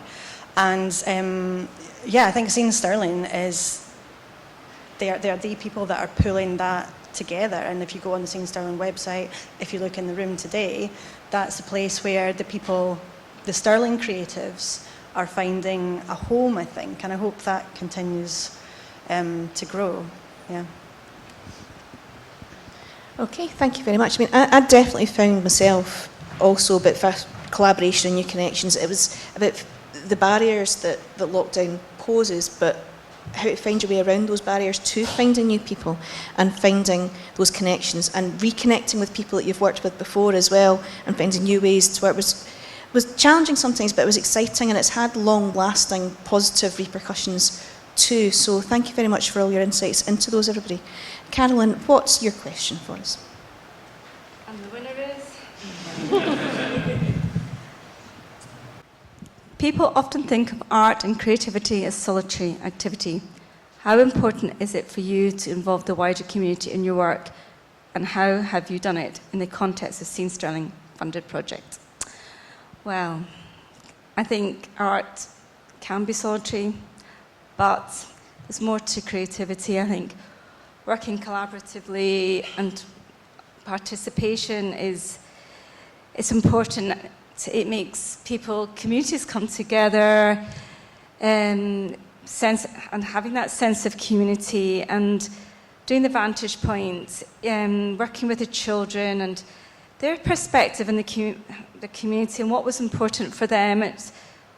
As adults, I think we lose sight sometimes, and during COVID, the families, that network, that was important, and their ideas, and it was vital for me to have that interchange and just almost being there to help that creativity, but for them to almost start to find their own pathways. And some of the stuff they produced was colourful, and it was wonderful, and it was energetic and spontaneous. And as we saw in the slides, to see it hanging up, it's their sense of history, and from the mining, which is no longer there, but to their schools, to, as I say, to the families, and being involved with Scene Stirling and Vantage Points, and being able to see that creativity has been really important. And also being funded for that is it's almost being an artist. It's like, oh yeah, I have got some importance, and artists, you do need paid. You do need to pay the bills sometimes, but having that collaboration in the community, for me, it's been really important. From reading something on paper and books, when you do it hands-on, you get a different perspective. So yeah, I think it's been really important. So I'll hand you over to Becca. I guess for me, collaboration and community involvement is, it's everything. It's all that we do. And I think it's a really important tool. It says there that people think of art and creativity as a solitary activity, but actually it's got a really important place to play, coming out of the pandemic, coming out of isolation, And just with the sort of general, social and mental health landscape that we're facing at the minute, a lot of people are struggling to find ways to connect with other people. Not many people feel confident now just walking into a room full of people and sparking a conversation and trying to find something in common to forge new relationships, to make new friendships. So, I touched upon it when I was talking earlier, like once everybody's round a table learning a new skill, everybody starts from the same base point and you've instantly got something in common because either you've all got the same interest in whatever workshop that is you're doing, or you're all having the same struggle with, not working out which hand you need to hold your carving knife in. And I think it's a great catalyst for sparking new relationships and sparking conversations. And we do find that a lot of, not so much with the standalone workshops, but with some of like the weekly classes, people do start to form their own little friendship groups, and they've got their little WhatsApp groups, and they have their, their Christmas night out and their meetups. So it's been a real, I think craft in the community, visual arts in the community, all arts in the community they're a really important tool for cohesion in the community. Thank you, Becca. Would anybody else like to respond to that question about solitary activity and involving the wider community? Yeah. I think with the project that I was involved with, there was quite a lot of engagement with the community, which was really brilliant. Also to talk to people and to get their ideas, and that's kind of like more of a learning experience than me, as I was saying before, saying to someone, this is what my work's about. It's kind of trying to work out what it's about by gauging what it's about with other people. So I quite like to try to work on a level with whoever I'm talking to, rather than be an artist who really who is saying this is what my work's about. So from that perspective, I think it's really important when you engage with the public in that way, sort of if you're on the street. And that's what I really like about that kind of way of working. You're on the street and you're talking to people and you're gauging if people want to talk about art, and then they want to talk about maybe some of the ideas within the project that you're working with. And then it goes into something else, or it could go in, it usually goes into politics or something like that, and then somebody tells you, some really interesting pieces of information. So that kind of area of working is really, really interesting for me. And then there's so many contexts, and I think that's what's great about the project that we made here. There's so many contexts that you can engage with people. So there's sort of things that happen on the street, live events. There's workshops that happen in community centres. So they can be a whole different wide range of workshops. They can be workshops with kids, or they can be workshops with adults and trying to make like a really interesting artwork, which we did do, or make something creative. And then there's the whole online area as well of engagement. So there's all these different kind of pathways of engagement with the public now that is open. Absolutely, and it's this idea, I love what you're talking about in terms of spontaneity, and it's been brought up a couple of times. It's this idea of you never quite know what's going to come out of it, and sometimes what we see and what we've seen is the finished product in your presentations is one thing, but there's so many other ripples that go out from the work that you've all done with other people and the work that they do, and that's not something that we always see and that we're always aware of. So it's lovely to hear a bit more about that. And I think there's also maybe that legacy then as well that we kind of thought about that's there. So at some point you can say to someone, you go, oh yeah, you can check it out that it's there. It's on the website or whatever it is. So that's quite interesting. Fantastic, thank you, David. Omar, do you want to respond to that? Yeah, I think my perspective about that comes from the musician side, and that's that I often find, maybe this is my own experience, but the last community for a musician to engage with, especially if you start picking things up on a bigger level, is your home community. And I don't know what causes that. It always seems to be the case for a lot of artists that I know. For Brina, for example, she's got a huge following in East Africa and in Jamaica. And if you look at her socials and everything, she's got tons and tons of followers. But she's always felt that within the context of Stirling and Falkirk, where she lives, she's never really had a big enough following. It's really the organisations that help her out in that way. Like she often does Celtic Connections performances, and as opposed to doing your own gigs and being picked up by promoters to do things. And I think that speaks to the way we as communities like interact with what's happening locally. I think we almost kind of put what's happening locally to the side and often celebrate things that are coming from outside rather than always what's happening inside. I'm sure a lot of you can relate about having, like, if you are a creator of things, you maybe have a certain, maybe you have an Etsy or something like that, and you find you're selling things to people in the south of England or abroad in Australia or something, and you wonder where that's come from. And I think we're lucky enough to live in quite a global society where everything's available and it's convenient in that way. But what I'd really like to encourage is for communities to actually celebrate the creators that are close to them. And I think Scene Stirling's doing something really important there, and it's providing a platform. So for my projects, it was a platform to actually present these musicians to the local community in a way which was they could relate to. So with Scott, it was the local area. With Brina, it was being able to take on these questions of colonialism and changing perspectives. And I think that's really important.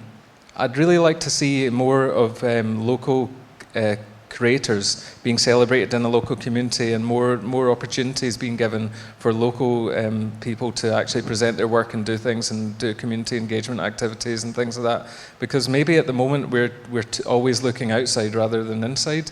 And especially from the kind of point of view of like a punter or someone who goes to events and things like that, I often find that we're looking not always about what's close to us, and there can be fantastic things, and it's strange. I think we surround ourselves by media that's created externally, and maybe a little bit more we should start to look at media that's created nearby, maybe even like things like local radio stations, or like, for instance, having like a TV that's more dedicated to locality. I know we have like BBC Scotland, but that's still like a wide-ranging kind of channel. I think maybe having a little bit more community engagement and local thinking could go a long way for us as creators, and also as like people that consume culture and ideas, to be able to relate more to what's happening locally. So yeah, I think that's my thoughts on that. Thanks, Omar. I think those were really good points that you made about the local versus the global, and I think the last few years we have been able to, all of us, open out into that global reach.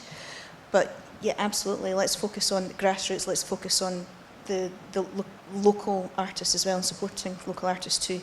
We've got one last question, and I would like to maybe, if we could answer that question in, say, like top 3. What positive changes do you think your project has sparked? Top 3. That's really tricky. I mean, I think I've maybe covered quite a lot of this already, but I think, number 1 is that now my business exists. It didn't before. I think, well, specifically with the Scene Stirling Fund and with the subsidies we were able to offer, we've really just been able to tick off some of those objectives that we stated at the outset of formulating the business. So the social cohesion and the creating a more equal platform for participation. And yeah, I'm going to stop there. I think that's the main one, so I'm going to hand over. Fantastic, thank you. I think for me, it was engaging in the community, and it was fun. It was fun to be and see the work. The children, they had fun, and meeting other creative people. I think that was my top 3, especially at COVID. It was meeting other creative people, and yeah. So that was my top 3. So I think I said 3. Thank you, Carolyn. I think I'll just add to that. I was meeting other creative people and just learning from how they work and what they do. That was really important to me. And then kind of being conscious about learning from that experience, and kind of like writing it down and going, oh yeah, what have I learned, and what do people do differently to what I do, and how that is successful, and how I can sort of use that experience. So there was quite a lot for me to kind of think about after the project.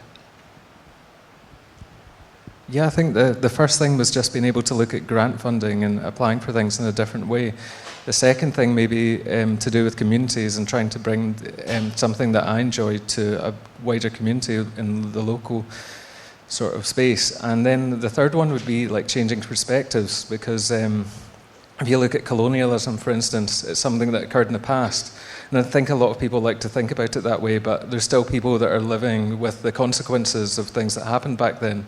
So I think we need to be able to open our ears and listen to what they have to say, and being able to give someone an opportunity to speak and say something was really good. It was really positive for me, so I think that was probably my main takeaway and most positive change that I think that occurred through the project. Okay, thank you so much to our first roundtable discussionists, participants. Thank you for all your insights, all your answers, and I'd like to welcome them back to their own seats so they can just enjoy the rest of the day. Thank you, Omar. Thank you, David. Thank you, Carolyn. And thank you, Becca. Our next four presentations, our first person who's going to come up to talk to us is going to be Hannah Uttley. Hannah Uttley is a multidisciplinary community artist working across drama, movement and aerial dance. I am Hannah. I am community drama and aerial dance artist. I live in Falkirk, and have had a couple of projects funded by Scene Stirling, which I'll talk about, that are sort of linked together. One sort of led into the other. But I'll just say a little bit about what I do first.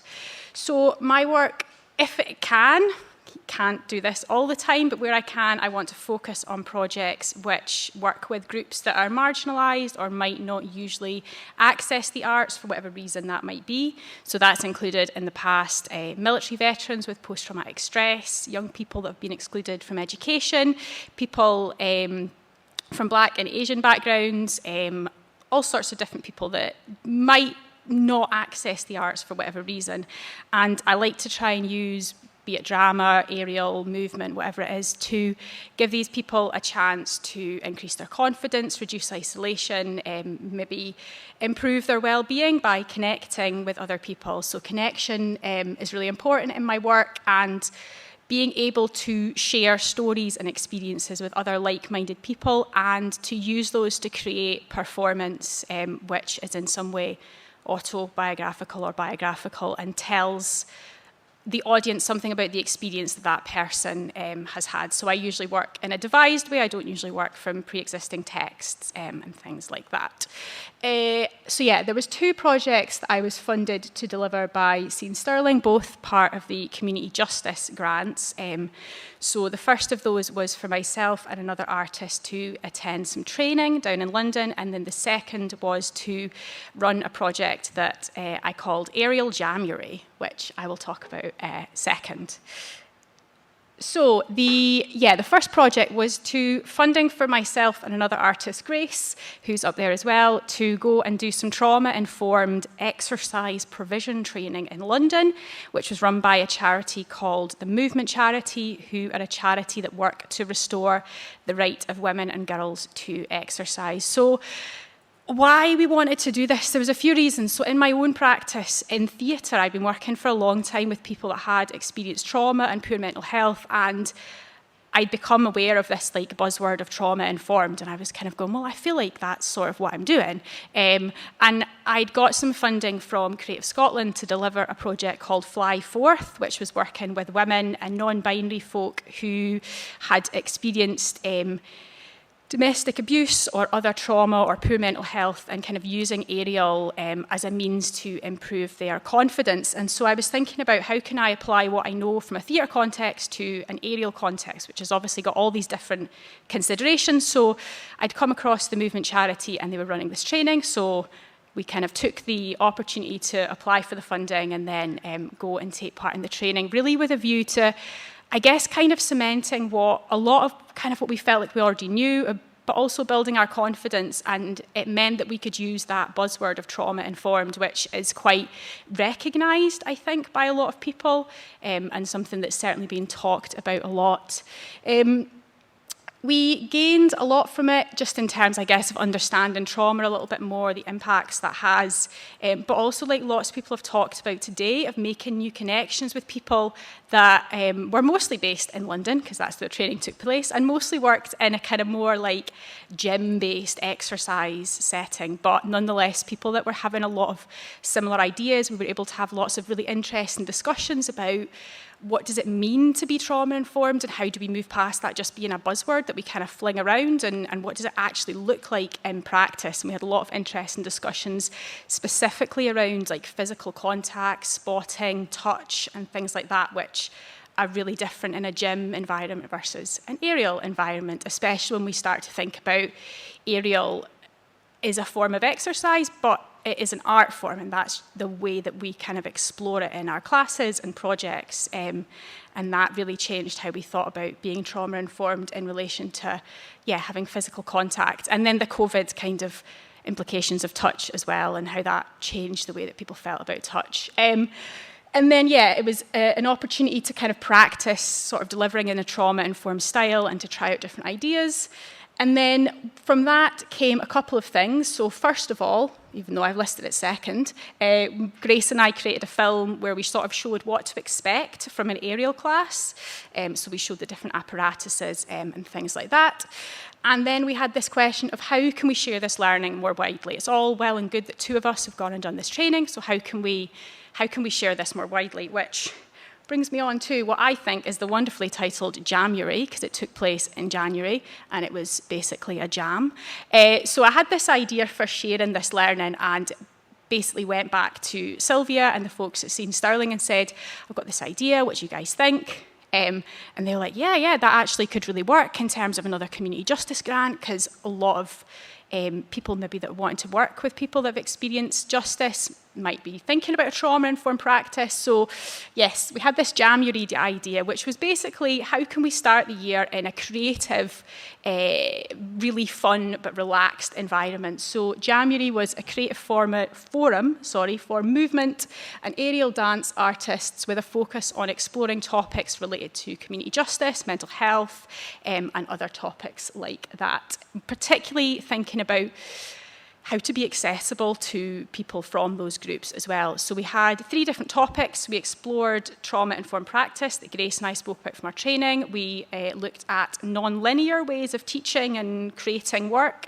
and we looked at aerial as a grounding practice. We worked with different artists. So we had an art therapist who also does some aerial who took part. We had aerial artists and movement artists as well.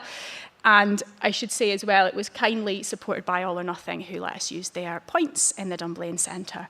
And really the why, I suppose, was that there isn't really anything like this in Scotland that I'm aware of, certainly. So there are other gatherings, but they tend to be focused on performers and performance, and we wanted this, or I wanted this to be very much about community work, about teaching, about working with participants, not working necessarily as a performer, although there were opportunities to explore people's own physical practice. And what's next is maybe January 2024, we will see. And I'll just leave you with a couple of little quotes that you won't have time to read, but I can tell you more about them later if you want to know, just of kind of people's reflections on the 3 days. So it was a 3-day event. And really the highlight for me was people saying things like that it made them think about teaching in a different way, how they could be more inclusive. People felt more confident working with these groups. And I love the thing that this big block of text at the bottom that someone said, it gave them the space to be mediocre and to explore the process, because the benefit is in the doing. And that was my favourite part, is we can all be mediocre and have a great time doing it. So that is me. Thank you very much. Inspiring stuff. Thank you, Hannah. And next up, I would like to welcome Zephyra Durkin. Zephyra Durkin is a non-binary filmmaker and videographer specialising in small-scale documentary-style productions. Please welcome Zeph.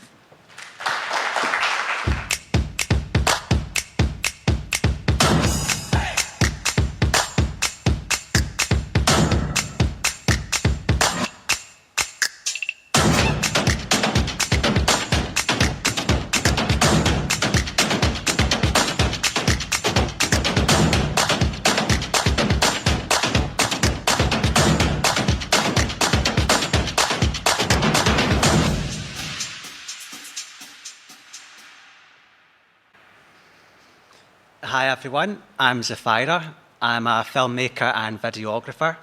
I did a bit of video for Scene Stirling last year on the Doune Together community arts event, and I've been involved in a few projects that have been adjacent to Scene Stirling over the past few years.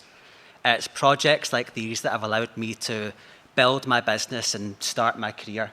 And I wouldn't have been able to do any of that without the work that Scene Stirling does. I call my production company Colours of Zephyra. Up to this point, it's really just been me and my camera. And I like that. I like that I get to travel light and stay close to the ground, and that I get to work with so many artists from different backgrounds and practices. I really enjoy getting to document the amazing things that other people do and make. And I think that whenever I'm working with other artists, that's when I do my best work. I have been making a bit of a niche for myself, doing video exhibitions and gallery walkthroughs for different artistic organisations. You'd have noticed in the sizzle reel you saw there was some video from projects like that that I've made for the Stirling Photography Festival. The Photography Festival has been a really great place for me to come in and work with for the past couple of years. I've been part of the amazing creative team there, and they're one of the many artist-owned, creative-focused projects that Scene Stirling gives support to. It's a fantastic place for someone like me who is interested in the arts to come in and try new things, learn some new skills, and just feel free to be creative. I've had so many fantastic opportunities there, getting my work out to people who wouldn't have seen it otherwise. And I've also been able to make connections with people who are part of Stirling's creative landscape. I met Sylvia, who put together the event today, and she got me involved with Scene Stirling and brought me onto the Doune Together event last year. I worked with great people on that, like Amanda Edmiston, who's a local storyteller, and recently she and I have gone on to work on 3 different projects together in the past year. Another fantastic opportunity, I was introduced to David Gilliver, who's an amazing photographer. He and I have been doing some light painting projects over recent months. You can see a lightsaber is an essential part of light painting.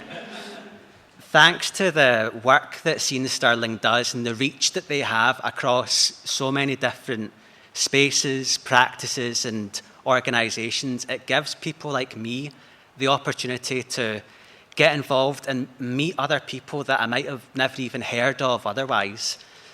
I can collaborate with so many different artists, and that collaboration is really what makes my work better. It's one of the most important parts of my practice, and I think most artists would feel the same way. So working with Scene Stirling is fantastic, being involved with the initiatives and projects they have, but the most important thing they do for creativity, I think, is bringing all of us together like this. Thanks. Thank you, Zephyra, and wonderful images as expected, of course, and a great presentation too. Thank you. Next up, we have Orla Stevens. Orla is a visual artist and painter. She looks to connect people to nature and explore our relationship with the outdoors, mapping memory and using multisensory experiences.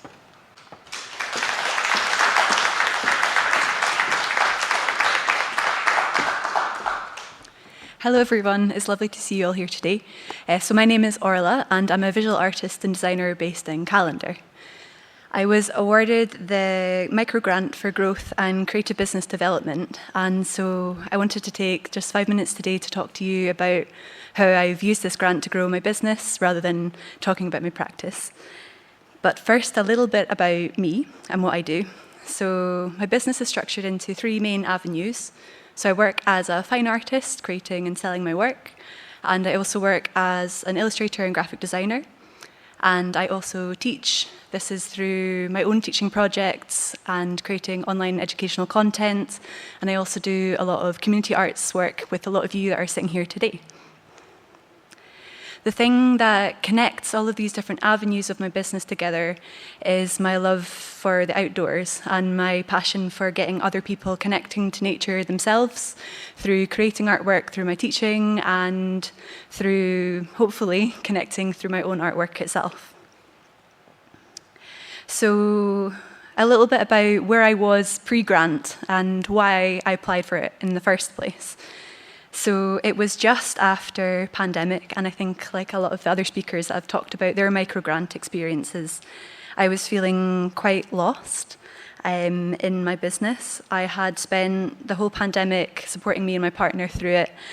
financially, and I was quite honestly feeling just burnt out and exhausted. And through my love for many, many different things, working across different disciplines, I'd kind of led myself astray through my love of multidisciplinary practices, and I was kind of left not feeling sure what direction I should go in. So what I wanted to get out of this grant was some clarity to refocus my business and understand what it really was that I was trying to say through my own practice and through my teaching. And I wanted to focus back on what problems I was trying to solve for people and what I could give back through my artwork. At the root of it all, I was looking for cohesion. I was hoping to find some more visual cohesion because I had felt that during the pandemic, I'd kind of lost a little bit of my way and lost a little bit about the kind of feeling of what got me started making in the first place. So I'd realised that at the heart of it all, that connected the things I loved most is making things and the process of making things and being outside.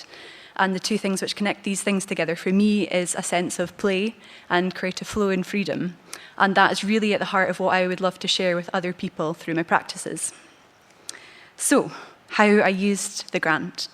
So, I took this time to create some pre-planned, self-initiated projects, and this flexibility and freedom that the grant offered really is what facilitated me to make these. I'd created a couple of different things. I've made some magnetic puzzle pieces, which have been in 2 of my solo shows, which I've had since getting this grant. And these have had some good feedback from people in the room, saying that, I made these puzzle pieces to encourage creative play and interaction back into my work and looking at how an exhibition can become something interactive for community and public. I've also revamped my illustration portfolio, creating some new work here, and done some textile printing and screen printing for t-shirts and different things like this.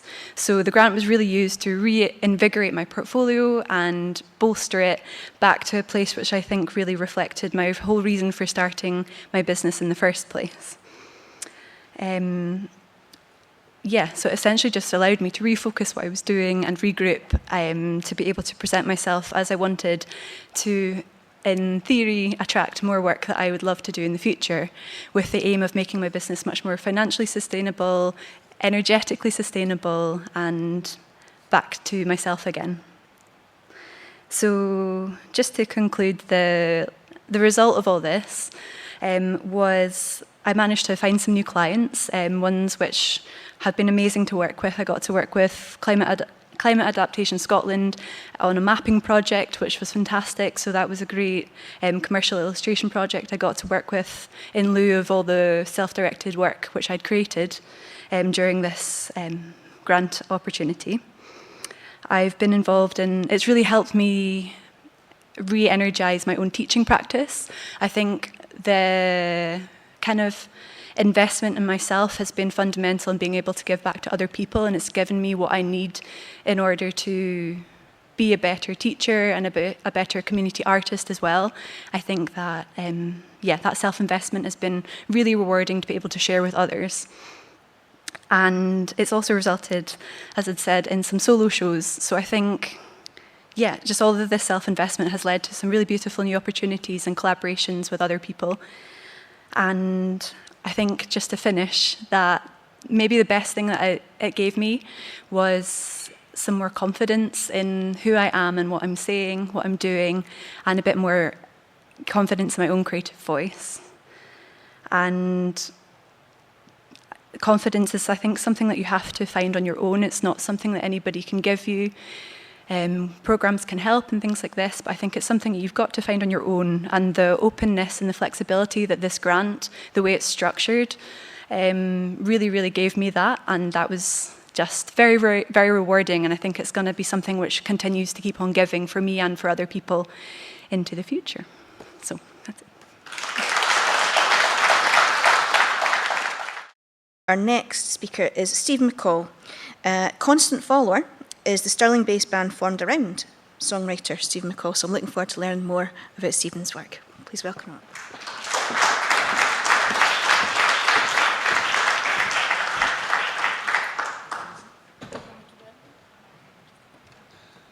Hello. I'm Stephen McAll, or McAll. I'm a Stirling-based songwriter and musician, recording and releasing music as constant follower with my band of musicians that all live in the local area. God, that photo was a lot less distressing when it was on a small screen. So on the 1st of October 2021, we released our debut album. The reason I was releasing a debut album at the ripe old age of 40 with grey hair is a totally different and long story. But we managed to find an American label, Shimmy Disc, which was one of my favourite labels, to release it. So we had all the songs ready, it was all recorded in Stirling, ready to go. And we realised that in the past, it used to be that the cream would rise. I'm not saying that this was the cream, but in the past, the cream would rise to the top. And it was a lot easier to get your music heard. Nowadays, there's 40,000 tunes being released on Spotify every single day. So you need to do something a little bit special to have your music in front of people. And one of our key strategies was to make some music videos. So we applied to Scene Stirling Open Grant, and they gave us funding to make 3 music videos. One of the key elements of it was that the creators, the filmmakers, would be in the Stirlingshire area. So then began the search for filmmakers, which I thought would be a lot easier, but actually proved to be quite difficult. There's no database that you can just go to, and there was no really grouping point for everybody. So Scene Stirling stepped in and helped us an awful lot with that. So I should just show you the videos. Anyway, the first video we made was with a filmmaker from Bucclivie, or whatever you call it, from down there. Michael Prince, he's a sort of documentary filmmaker and photographer who's doing a lot of work for the BBC. But I found him after a Google search, and he was doing these amazing experiments with light. So I'll just show you the video that we collaborated on. Then our fingers meet, and we're safe beneath. They don't know we're here.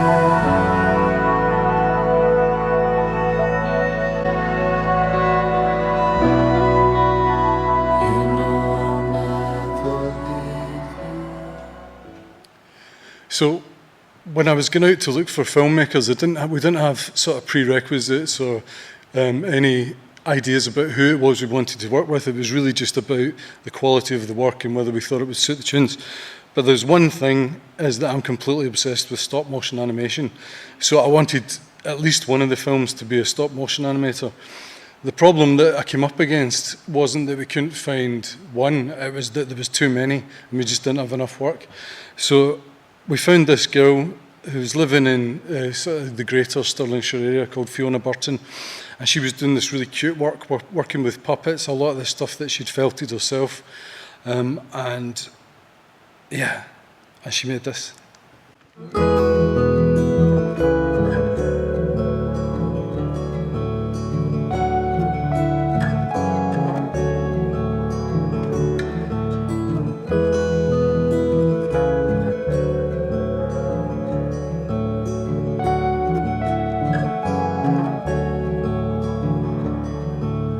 Carry on, but don't feel.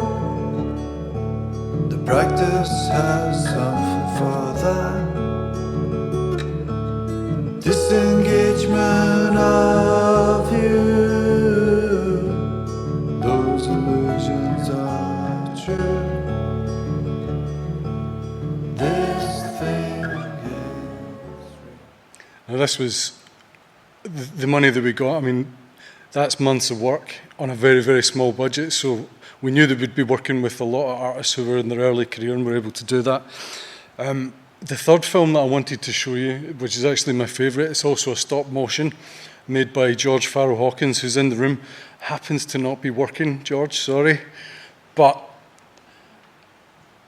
this is the thumbnail from YouTube, and it sort of displays one of the important things about what we were doing. It's getting, when we take one of my songs and we work with one of these filmmakers, it makes something much, much better, and it gets it out into the world. And George has been very proactive and fortunate in getting it in front of a lot of different film festivals. And that's something that we tried to do to help people to really get it out there. And it helps us as well. So if it's on a film festival, then people are hearing the music. I think there's several more laurels that are supposed to be on there as well now, isn't there, George? Yeah. But I think, yeah, that's about it. The thing that, not only did we create these beautiful videos, but we created this little community around this album. Several filmmakers from this, all of these people, we went on to make more films with. George just made another film for the album that came out after. We worked with Sean Hall, who was mentioned in another one, on a full album video. And that's what I'm left with. That's what the funding gave me, this community that I can go to of many filmmakers, many photographers. And now when I went on to work on the second album, there's lots of people in my address book that I just go and talk to. So, thank you, Scene Stirling, for helping. I've put a QR code up there if anyone, who knows if this will work, if you want to get your phone out, try it as an experiment. You can go and watch all of those videos in full, and you can watch Georgie's in full as well, which is my favourite. But thanks very much, and thanks, Scene Stirling.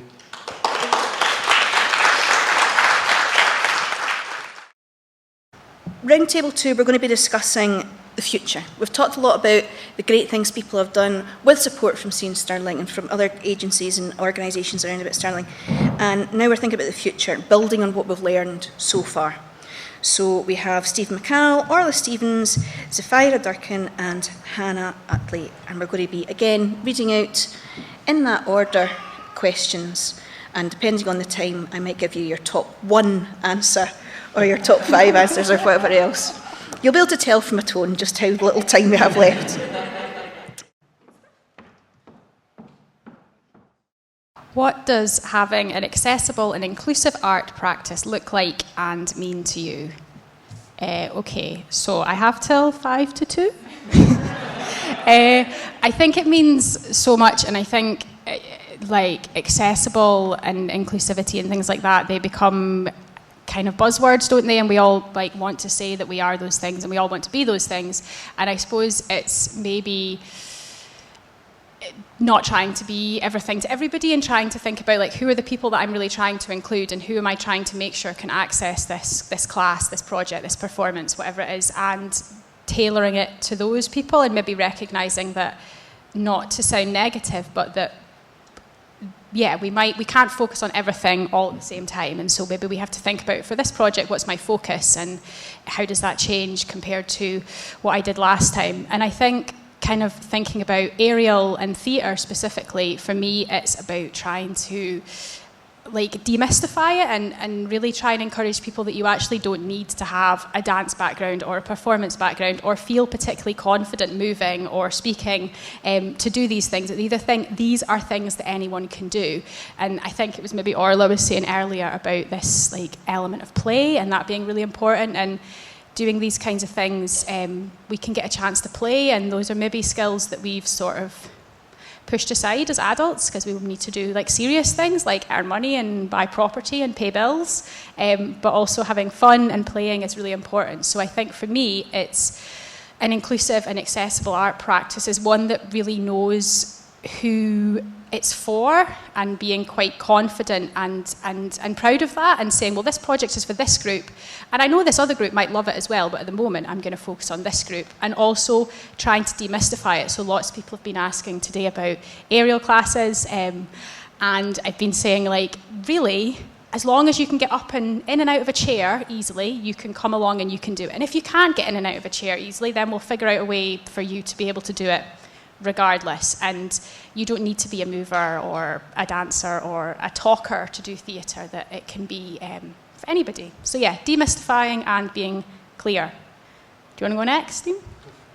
Go. Thank you. Yeah, I think that's a really big question.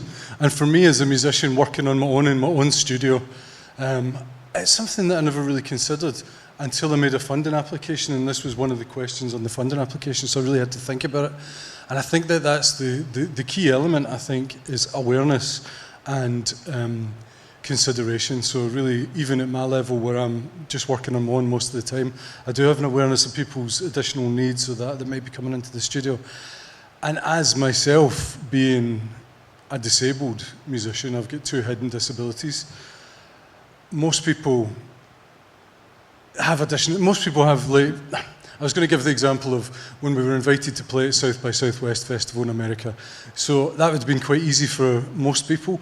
You just get your flights and over you go. But for me, it meant that I had to organise oxygen to be over in America, which was a hell of a lot more difficult than you would think, and cost me about £3,000. So without getting funding that recognised these additional needs, that nobody sees, you can't really see that in me. I look like I maybe don't have additional needs. But that all kind of brought it to the forefront for me. Got it here. Yeah, accessibility. What I'm doing, I just want to work with everyone. I really want to get out there and amplify the voices of everybody who's doing interesting things. I like to be in a big group of people and just collaborate like that and make something that is going to be for everybody as well. It's easy to know what you like and know what you want to make and think, right, that's what I'm going to do, and at the end of this I'm going to sit and I'm going to enjoy it. But that's not really what it's about. It's about putting together things that are going to get that engagement from people, and it's going to do things. It's going to start up conversation. I know that it is a difficulty getting everybody in the same room and connecting everybody like that. But that's what we're here to do, and that's what I'm trying to do. So, yeah, I'd say that's my take on it. What do you think? Thinking about accessibility, I've worked on a couple of projects since the pandemic and till now, focusing on digital and online presence and working with people online just through online teaching. And I think this is something that I'm really trying to explore and continue in my work and the organisations I work with. During the pandemic, we did a big I think it was like 6-week-long screen printing at home project with a Glasgow-based organisation, and this was with different community groups with various with various disabilities. And I'd never worked really online before, and being able to access people who can't normally leave their houses was a very beautiful and rewarding experience for them and for us teaching, and it's something that we've been trying to continue doing post-pandemic as well. And so I'm always looking for ways to continue to learn how I can continue to share my work so that it can be accessed by everybody, not just who are confined maybe to their houses, but also who are in different parts of the world as well, so you can create a wider and more accessible community too. And hopefully also develop more free content as well. I've been exploring the powers of YouTube. I've just started, which has been a learning curve, and trying to share elements of my practice for free online as well, so that it can be accessed by people from any economic background, as long as you can access the internet. So that's been something I've been exploring. And accessibility with my own art practice. I think a lot of people are held back, especially within visual arts. It's something which is held on this pedestal. I think a lot of people, especially with abstract art, because I'm an abstract artist, and with music, people listen to music and they like it or they don't like it, and you can say why you do or don't like it, and it seems, to me anyway, to be people are more happy and more ready to give their opinions on it and listen to it and listen to different types of music. And I think it's harder to get them engaged in visual art and abstract art, especially if they don't come from a creative background. And so I'm trying to figure out how I can make visual art more accessible to people through my teaching, and how I can break down the barriers so it's not something which is held on a pedestal, but it's something that can be brought into communities and is very open and fun and, yeah, just inclusive rather than separate. So I just wanted to add, I've been doing some work with a charity called Attitude is Everything, and the whole idea behind that is about accessibility and inclusivity. They're really interested in changing attitudes of venues and promoters, rather than accessibility being an afterthought, it being actually key to the main plan that they're making. So please do check out Attitude is Everything. They need a lot of support and they're doing some good things. In what way has the funding you received helped you to reach new audiences, and where are you expecting it? Well, I mean, the funding, I didn't talk about it earlier on, but I received lots of funding, and I received the funding to make the films, and I received a micro grant to buy a microphone. Without the microphone, I wouldn't have been able to record this second album and wouldn't have reached anyone. But the films were really the key element. People listen to music on YouTube. I was amazed by the numbers of people that listen to music on YouTube rather than on Spotify or anything like that. And having a beautiful film is a great way to captivate people, and something that's shareable. People love to share little clips of things, you know. So for me, without that funding, there would have been no films. And without the films, our audience, we wouldn't have been able to reach America. And the album that we made was shortlisted for Scottish Album of the Year and appeared on 17 Best Albums of the Year in 2022. None of that would have happened, I don't think, without the films, because the films were such a key part of just stretching out across the water and reaching new audiences.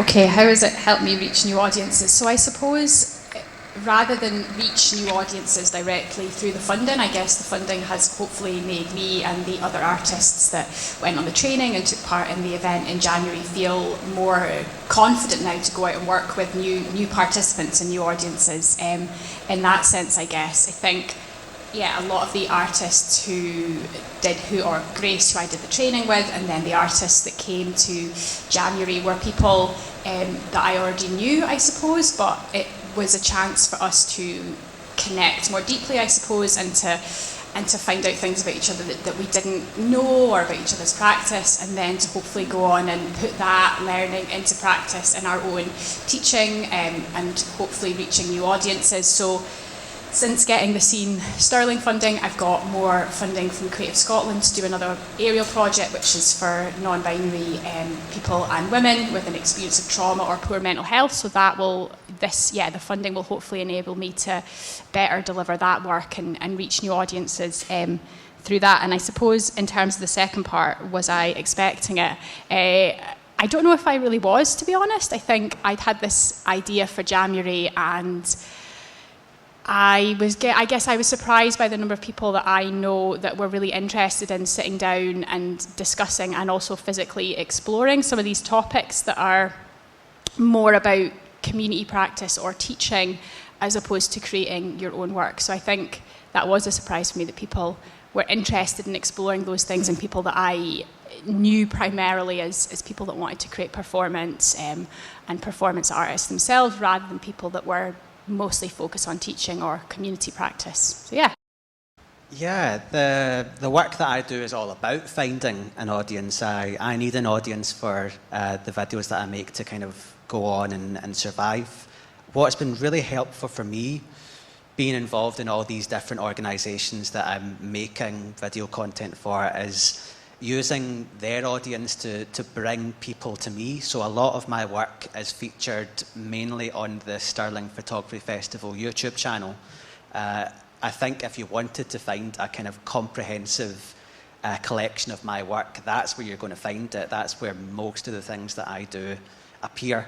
And that's really helpful for me, because having that there and having that little credit at the end of the videos and in the description, it brings people over to me and helps them see what I'm doing, and hopefully gives me the opportunity to say, well, what are you looking to do? Do you want to make a video with me? What can I do for you? And how can we benefit each other here? It's really important to have an audience and to find a way to reach out and find that new audience. And it's definitely been a great thing for me, being involved in all of these projects. Was I expecting it? Definitely hoping for it. And I think that I have achieved it. I have found an audience. Maybe not a huge audience yet, but there's definitely still time to grow that. Orla?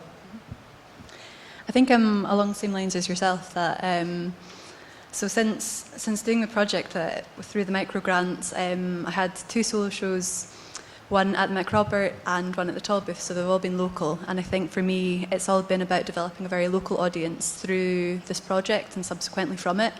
I've met lots of people locally visiting these exhibitions and giving me feedback, which has been brilliant. I was likewise definitely hoping to connect with more people locally, both other creatives and other people just interested in the same things that I am interested in, to try and foster more community around my work as well. Because really, as an artist, like for me anyways, the kind of artist that I am, I make it for other people. It's not for myself. As much as I love the process, there's no point if nobody sees it and it's not interacted with and it's not kind of felt by other people. So yeah, I think that's probably about it. What are the barriers that we still need to overcome for Stirling to reach its full potential from an arts and culture perspective?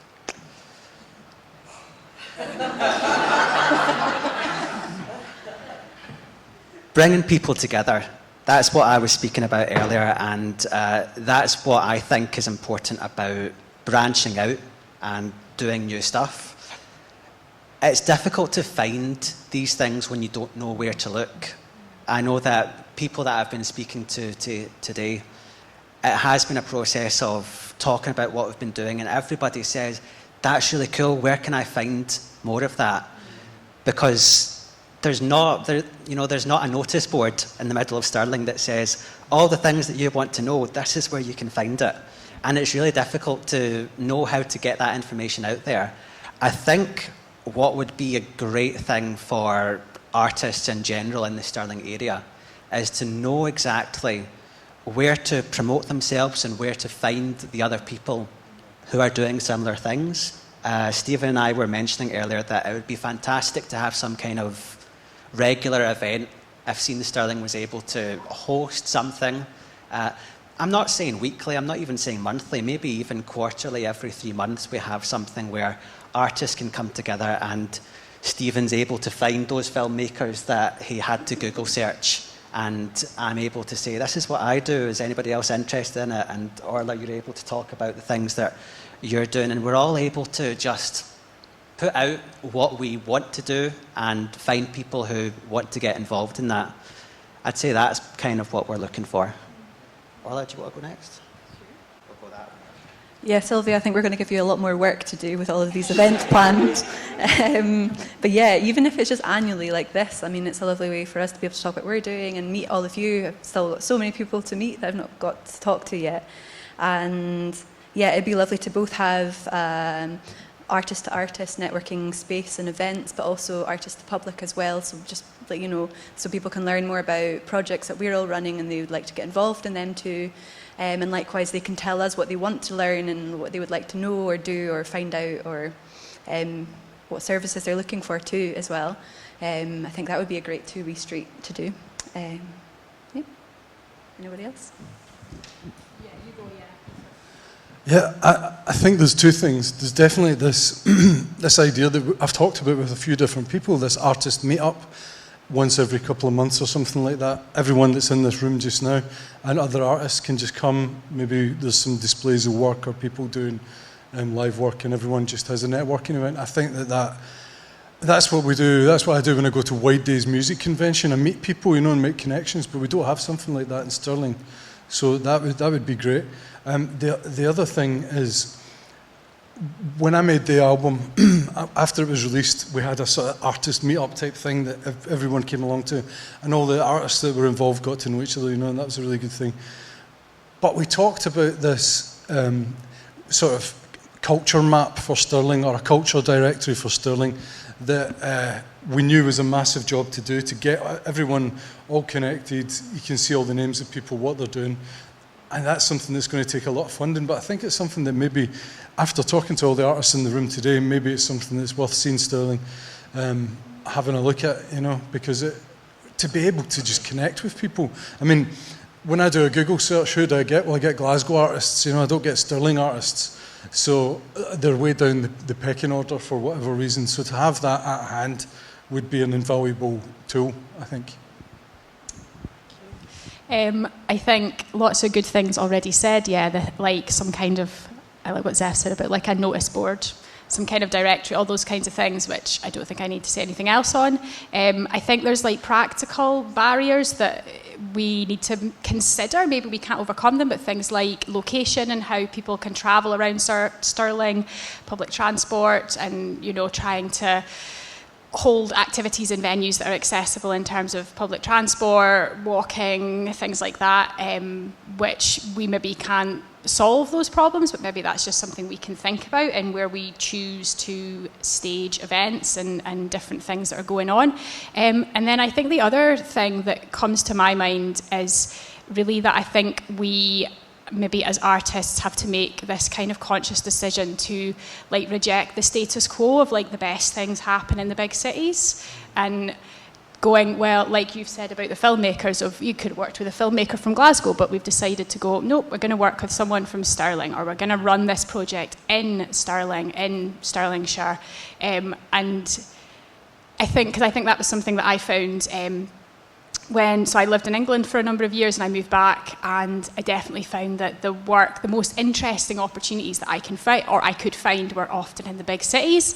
And I didn't really want to do the travel into the big cities thing, because I'd done that for a long time down south, and so that felt a little bit frustrating. And I think one of the great things that this funding from Scene Stirling and other funding that I've got, one of the things I've been really clear with is that I want it to happen in Stirling. And lots of people have said to me, oh, would you like to do this in Edinburgh?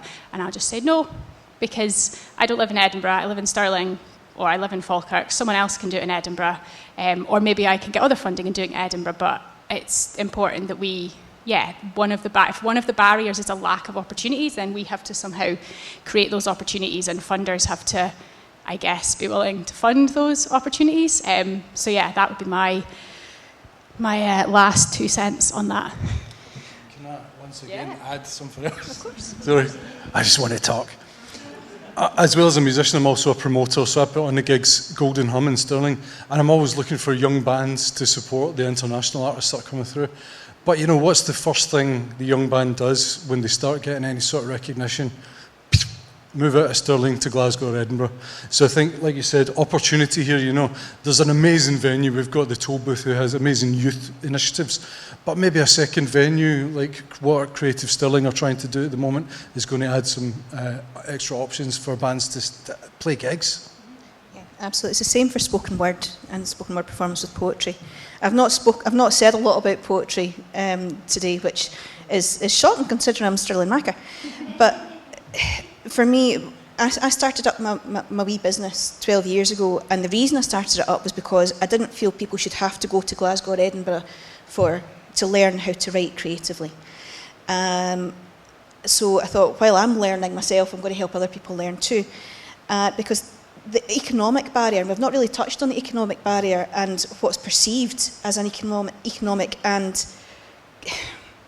class barrier to art as well. We've not touched on that yet. And poetry, like Orla, you touched on it when you were talking about visual art as well. People can't, particularly conceptual art, people see it as being something that's quite pretentious, it's not accessible.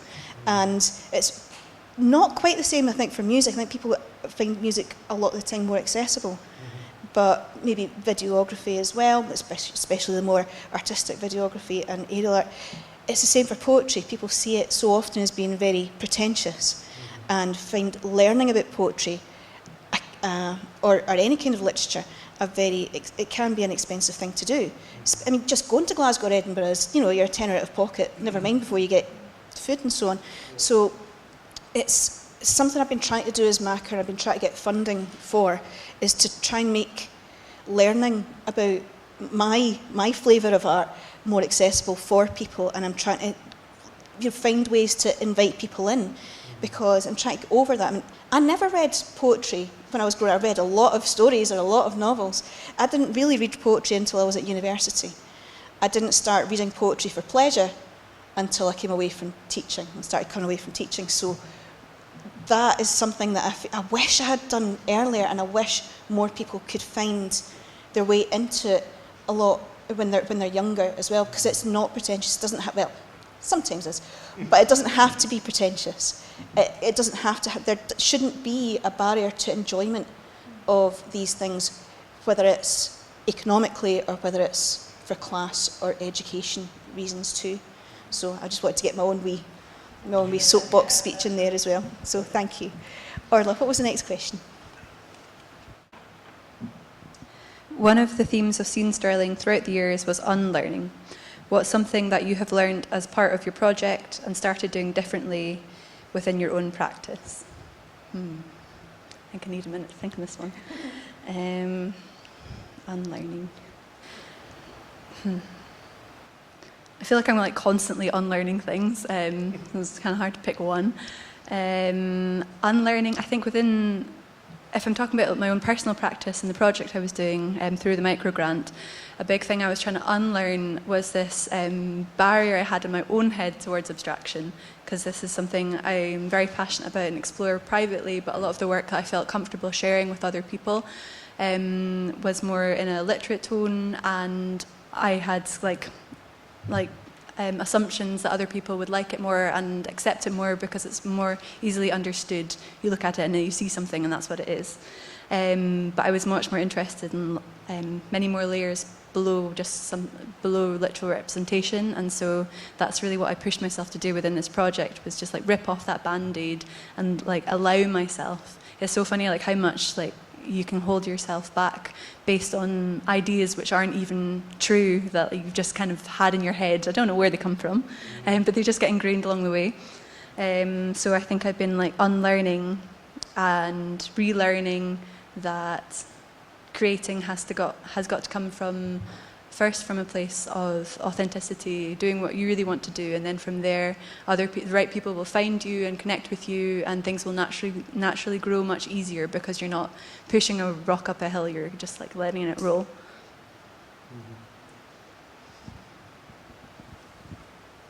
When I was starting out, I used to help out quite a few other people who were doing similar things that I wanted to get into, videography-wise, filmmaking-wise, and it's daunting doing that. It's daunting coming in and seeing, this is the director and this is the sound operator and this is our lighting person and this is the producer over here and we're going to be doing this today and that for the rest of the week.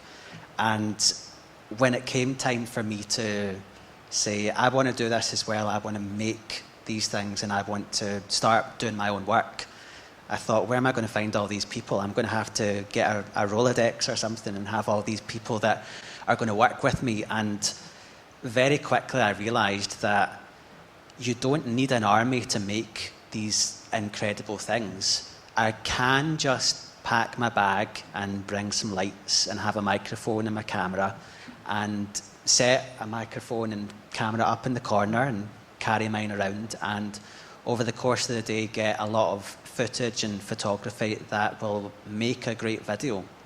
So I think that I very quickly unlearned the big scale production as the only way to do these things, and you will always get something better when you have all these people doing all these little jobs all over the place and having a massive, massive scale production. What I've gone on and done is really, as I said, just been me and my camera and a few things and just working with the people that I'm, doing profiles of or making these videos for. And it's very nice, it's really intimate to just be in that setting, and it's only a few people there and they're doing their thing and I'm doing my thing, I'm a fly on the wall. And I really enjoy that. That's kind of what I like doing. I always say that it's small scale production that I'm doing, but small scale doesn't mean low quality. It's something different. It's an easier thing to do sometimes. So I'd say that's what I unlearned very, very quickly, having massive ideas and having to get everybody in the same room. It can just be a couple of people and you can do something incredible with that. Full disclosure, I'm a recovering control freak. So I had been writing these songs for 5 years. Then I take them into my little studio on my own and start building them up. And then I was seeing people that I loved their music and inviting them in and telling them what to do. Or getting a filmmaker and telling them what to do. And I wasn't getting good results. I had this sort of realization one evening that I'm inviting these people to work with me because I love what they do, not because I love what they do when I tell them to do it, So I started just taking my hands off everything, inviting filmmakers. I mean, all of the filmmakers that I worked with that are in the room, they were quite frustrated at first because I didn't give them direction, you know, I didn't tell them what it was, and people are kind of used to that a lot of the time.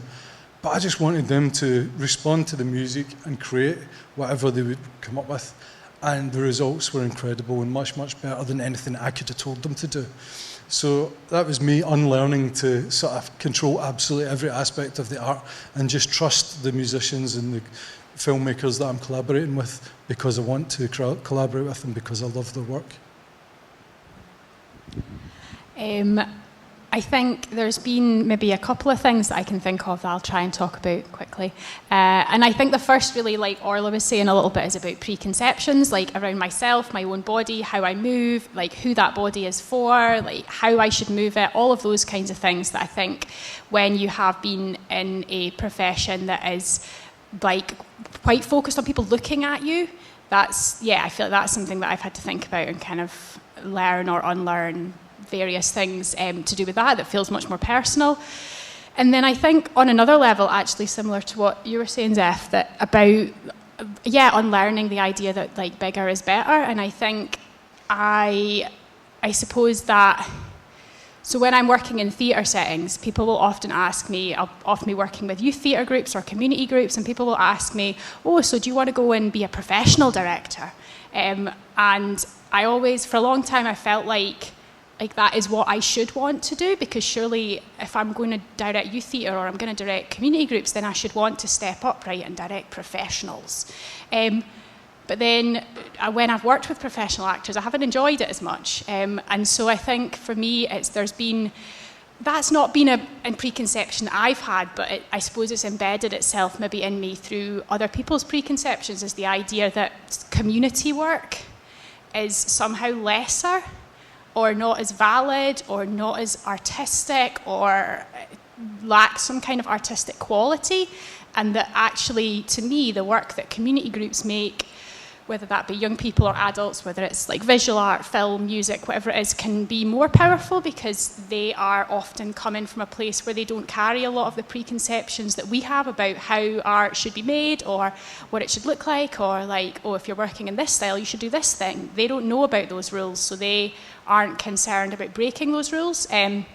And the last thing that I will say, I grew up in the Shetland Islands and I went to youth theatre there, and my youth theatre director once said to me that youth theatre is the next experimental theatre.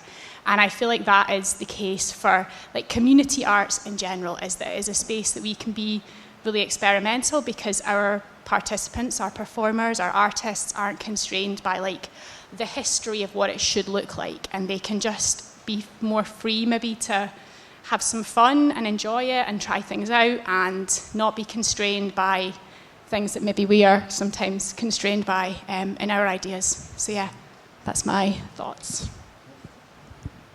Unlearning. Unlearning is an interesting word. Words, I have a few of my least favourite words. Chillax still gives me shudders. It's worse than swear words. But one of my other least favourite words is should. And it's this idea of preconceptions, and we grow up, and I grew up in a working class background, some of the most deprived areas in Alva, and there were these, beyond childhood, nursery rhymes. Nursery rhymes are great fun, they're wonderful examples of poetry. Then you have beyond, after childhood, suddenly the shoulds come in, and you start learning poetry, for example, and art. You start learning about that as it should do this, it shouldn't do that, and you still see it on social media, and I have been known to take one or two people to task on when they start using these shoulds, and it makes me so angry because as soon as the shoulds come in, it excludes, and exclude is another one of my least favourite words. So unlearning for me, when I started getting into poetry, was more and more, and I loved studying poetry, I loved analysing, one of these weird people, I love analysing poetry, but Billy Collins talks about analysing poetry as tying a poem to a chair and beating it with a hose until it comes out with its meaning and tells you what it means. I enjoy that, unusually, but a lot of people have these preconceptions about poetry as you need to analyse it, and it's a tool for study in school that we used to torture children with, and I've been there. and tortured many a child. But yeah, for myself, becoming a poet, and I'm still becoming a poet, it's a process, is unlearning all these shoulds and unlearning all these preconceptions and putting them off to the side and still feeling that fear. I feel that fear whenever I come up to the blank page and just putting that off to the side and saying, well, I'm going to write anyway. It doesn't matter. It doesn't have to be perfect. Perfect's another one of my least favourite words.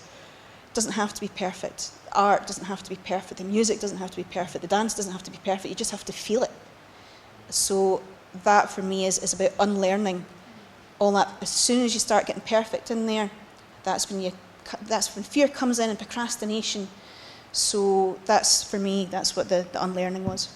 But could we please thank Hannah, Stephen, Zephyra and Orla for their contributions and their insights today.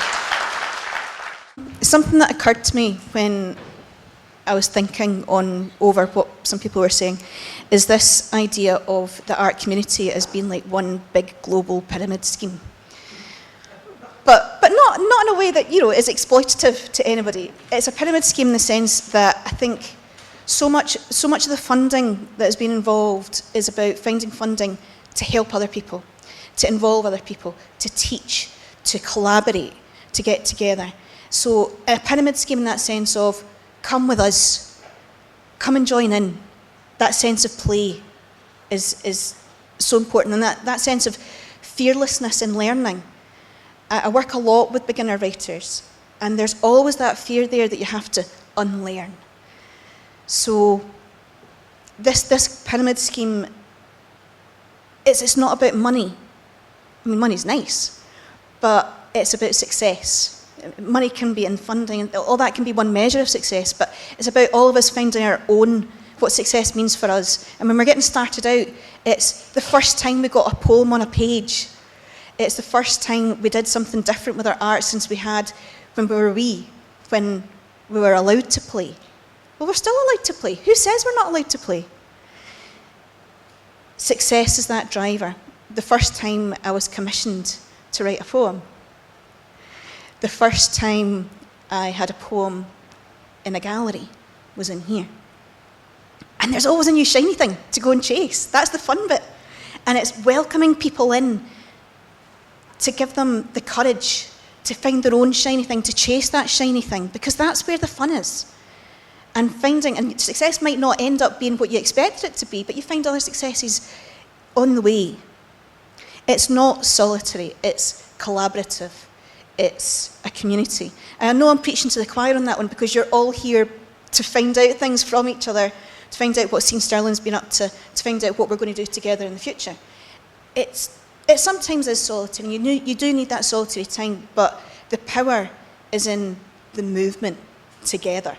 That's when you have that ground shift, that tidal shift. So, yeah, that was just something I was thinking of.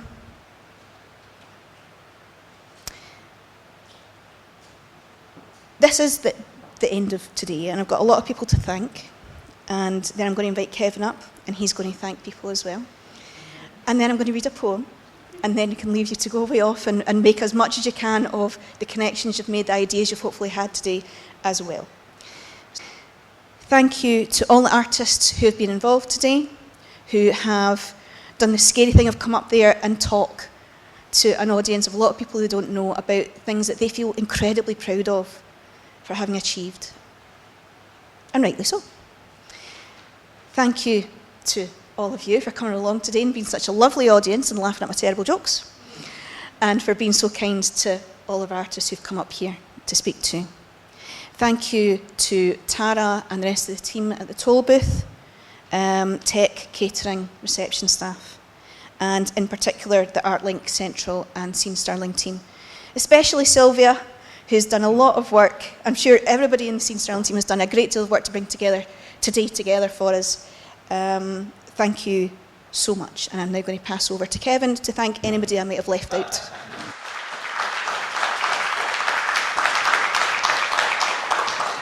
Thank you so much. Well, my main thank you, and first thank you, is to Laura for hosting today's event and for keeping us all, with Leslie's help, on time. And for hosting and pulling together the conversations and the questions alongside Sylvia and the team. It's been absolutely brilliant to have Stirling's Makar here, but more so than Stirling's Makar, Laura Fyfe. Absolutely brilliant, thank you. You may have seen these feedback bingo cards, and they're meant to be a bit more of a fun way of doing your evaluation, rather than the sort of long-term evaluation form. But do have a look at them, and if you don't mind dropping one off where? With Hazel. If you could give a minute or two, we'd really appreciate it. I think it's also for you, a calling card for you to think about what you want to get out of things in the future. So do tell us if there's things that you want. And we've had lots of great and amazing ideas, and I think it's really impossible not to just at least to stand up for a second and just acknowledge and thank everybody who's spoken on the panel, but probably also the people having conversations behind the scenes about all the ideas and the things they think have worked about Scene Stirling, but also the things that they'd like to see happen in the future. And we can take that forward in terms of future planning. Behind Scene Stirling Scene Stirling is a partnership, and it's a partnership of a whole range of organisations. Every single person here who has had funding or has taken part in a project, their applications have been read by numbers of partners who have given up their time from quite busy and challenging COVID-affected businesses to look at your applications, give feedback, get involved, offer resources and support. Sometimes throwing in more funding, that's happened as well. And also Creative Scotland, who actually have sat on every funding panel as well, which doesn't really happen at the sort of local level. And all of their advice, all the feedback that Sylvia's given you, coming from her and from the panels, has been like a carefully there to help you with future funding applications as well. And I don't think we can underestimate our Unlearning as an organisation. When Scene Stirling started, we had never given out grants and never been through that process. So we were supported hugely by Jenny Tipton, who's just left Creative Scotland, and Karen Dick, and the Place Partnership and Communities team, and they, as well as Fiona McLean, who has been behind the scenes. Everything that happens with culture, there's Fiona McLean and her team behind the scenes making things happen in Stirling, and we certainly would be nowhere near where we are today without the support of the whole cultural team at Stirling and across the partners. And you've heard about the range of partners that are here. So just a big thank you to you all for that. I think obviously there's a huge amount of technical expertise and time that goes into putting an event together and a program together like this. So a massive thank you to my team as well as the toll booth team. But I do have to say a big thank you to Leslie Wilkinson, Stirling PR, Sylvia Sinibaldi from Scene Stirling, who has probably worked closest with all of you, and Fiona McLean, who have really been at the core of kind of the day-to-day of Scene Stirling, and really appreciate it. And thank you to all of you for engaging, for being a part of this community. And we just hope that we can support you to take many of these things further forward. And I'm just so excited for what is coming to the future for Stirling, because if we've got all these people in this room and you reach new people and bring them into the room, it's going to be an amazing future for our city and region. And there are lots of opportunities that you've asked for that are actually out there or have been out there, and maybe we can do more to connect you to things. There are creative hubs like Creative Stirling. McRobert has been running Creative Breakfast. There's the Toll Booths program. So there's a lot of will and support out there, and we need to just help capture that and make sure it gets to you in the way that's easiest to support you with your careers. So anyway, that's a huge thank you from me and the team at Scene Stirling for coming along and engaging with us. And do keep talking, and hopefully we'll hear about what comes out of those conversations in the next meeting we have. All right, cheers. Okay, this is a very short poem. You've been a lovely audience, and it's time to head out into the fresh air. Something some of you know about is that I'm a lapsed parachutist. I still find I think parachute jumping is still less scary than writing sometimes. So this is a poem called Safety. The funny thing about safety is that it's comfortable. So comfortable that it traps you in a padded cell of your own making. And only you have the key. You can venture outside to where the sun shines, free in the open sky, and dance and stretch and fling yourself down holes out of aeroplanes, climb trees and be stung by wasps and fall down hitting every branch. Because with freedom, that happens sometimes. But if you didn't climb trees, you'd never see the same old things from new perspectives. If you didn't fling yourself from planes, you'd never feel that weightless freedom of the air on your face, the thrill of not knowing if your parachute will open, knowing that it doesn't really matter if it doesn't. Because in that moment, you're more alive than you ever were in your cell, looking at a picture of a blue sky.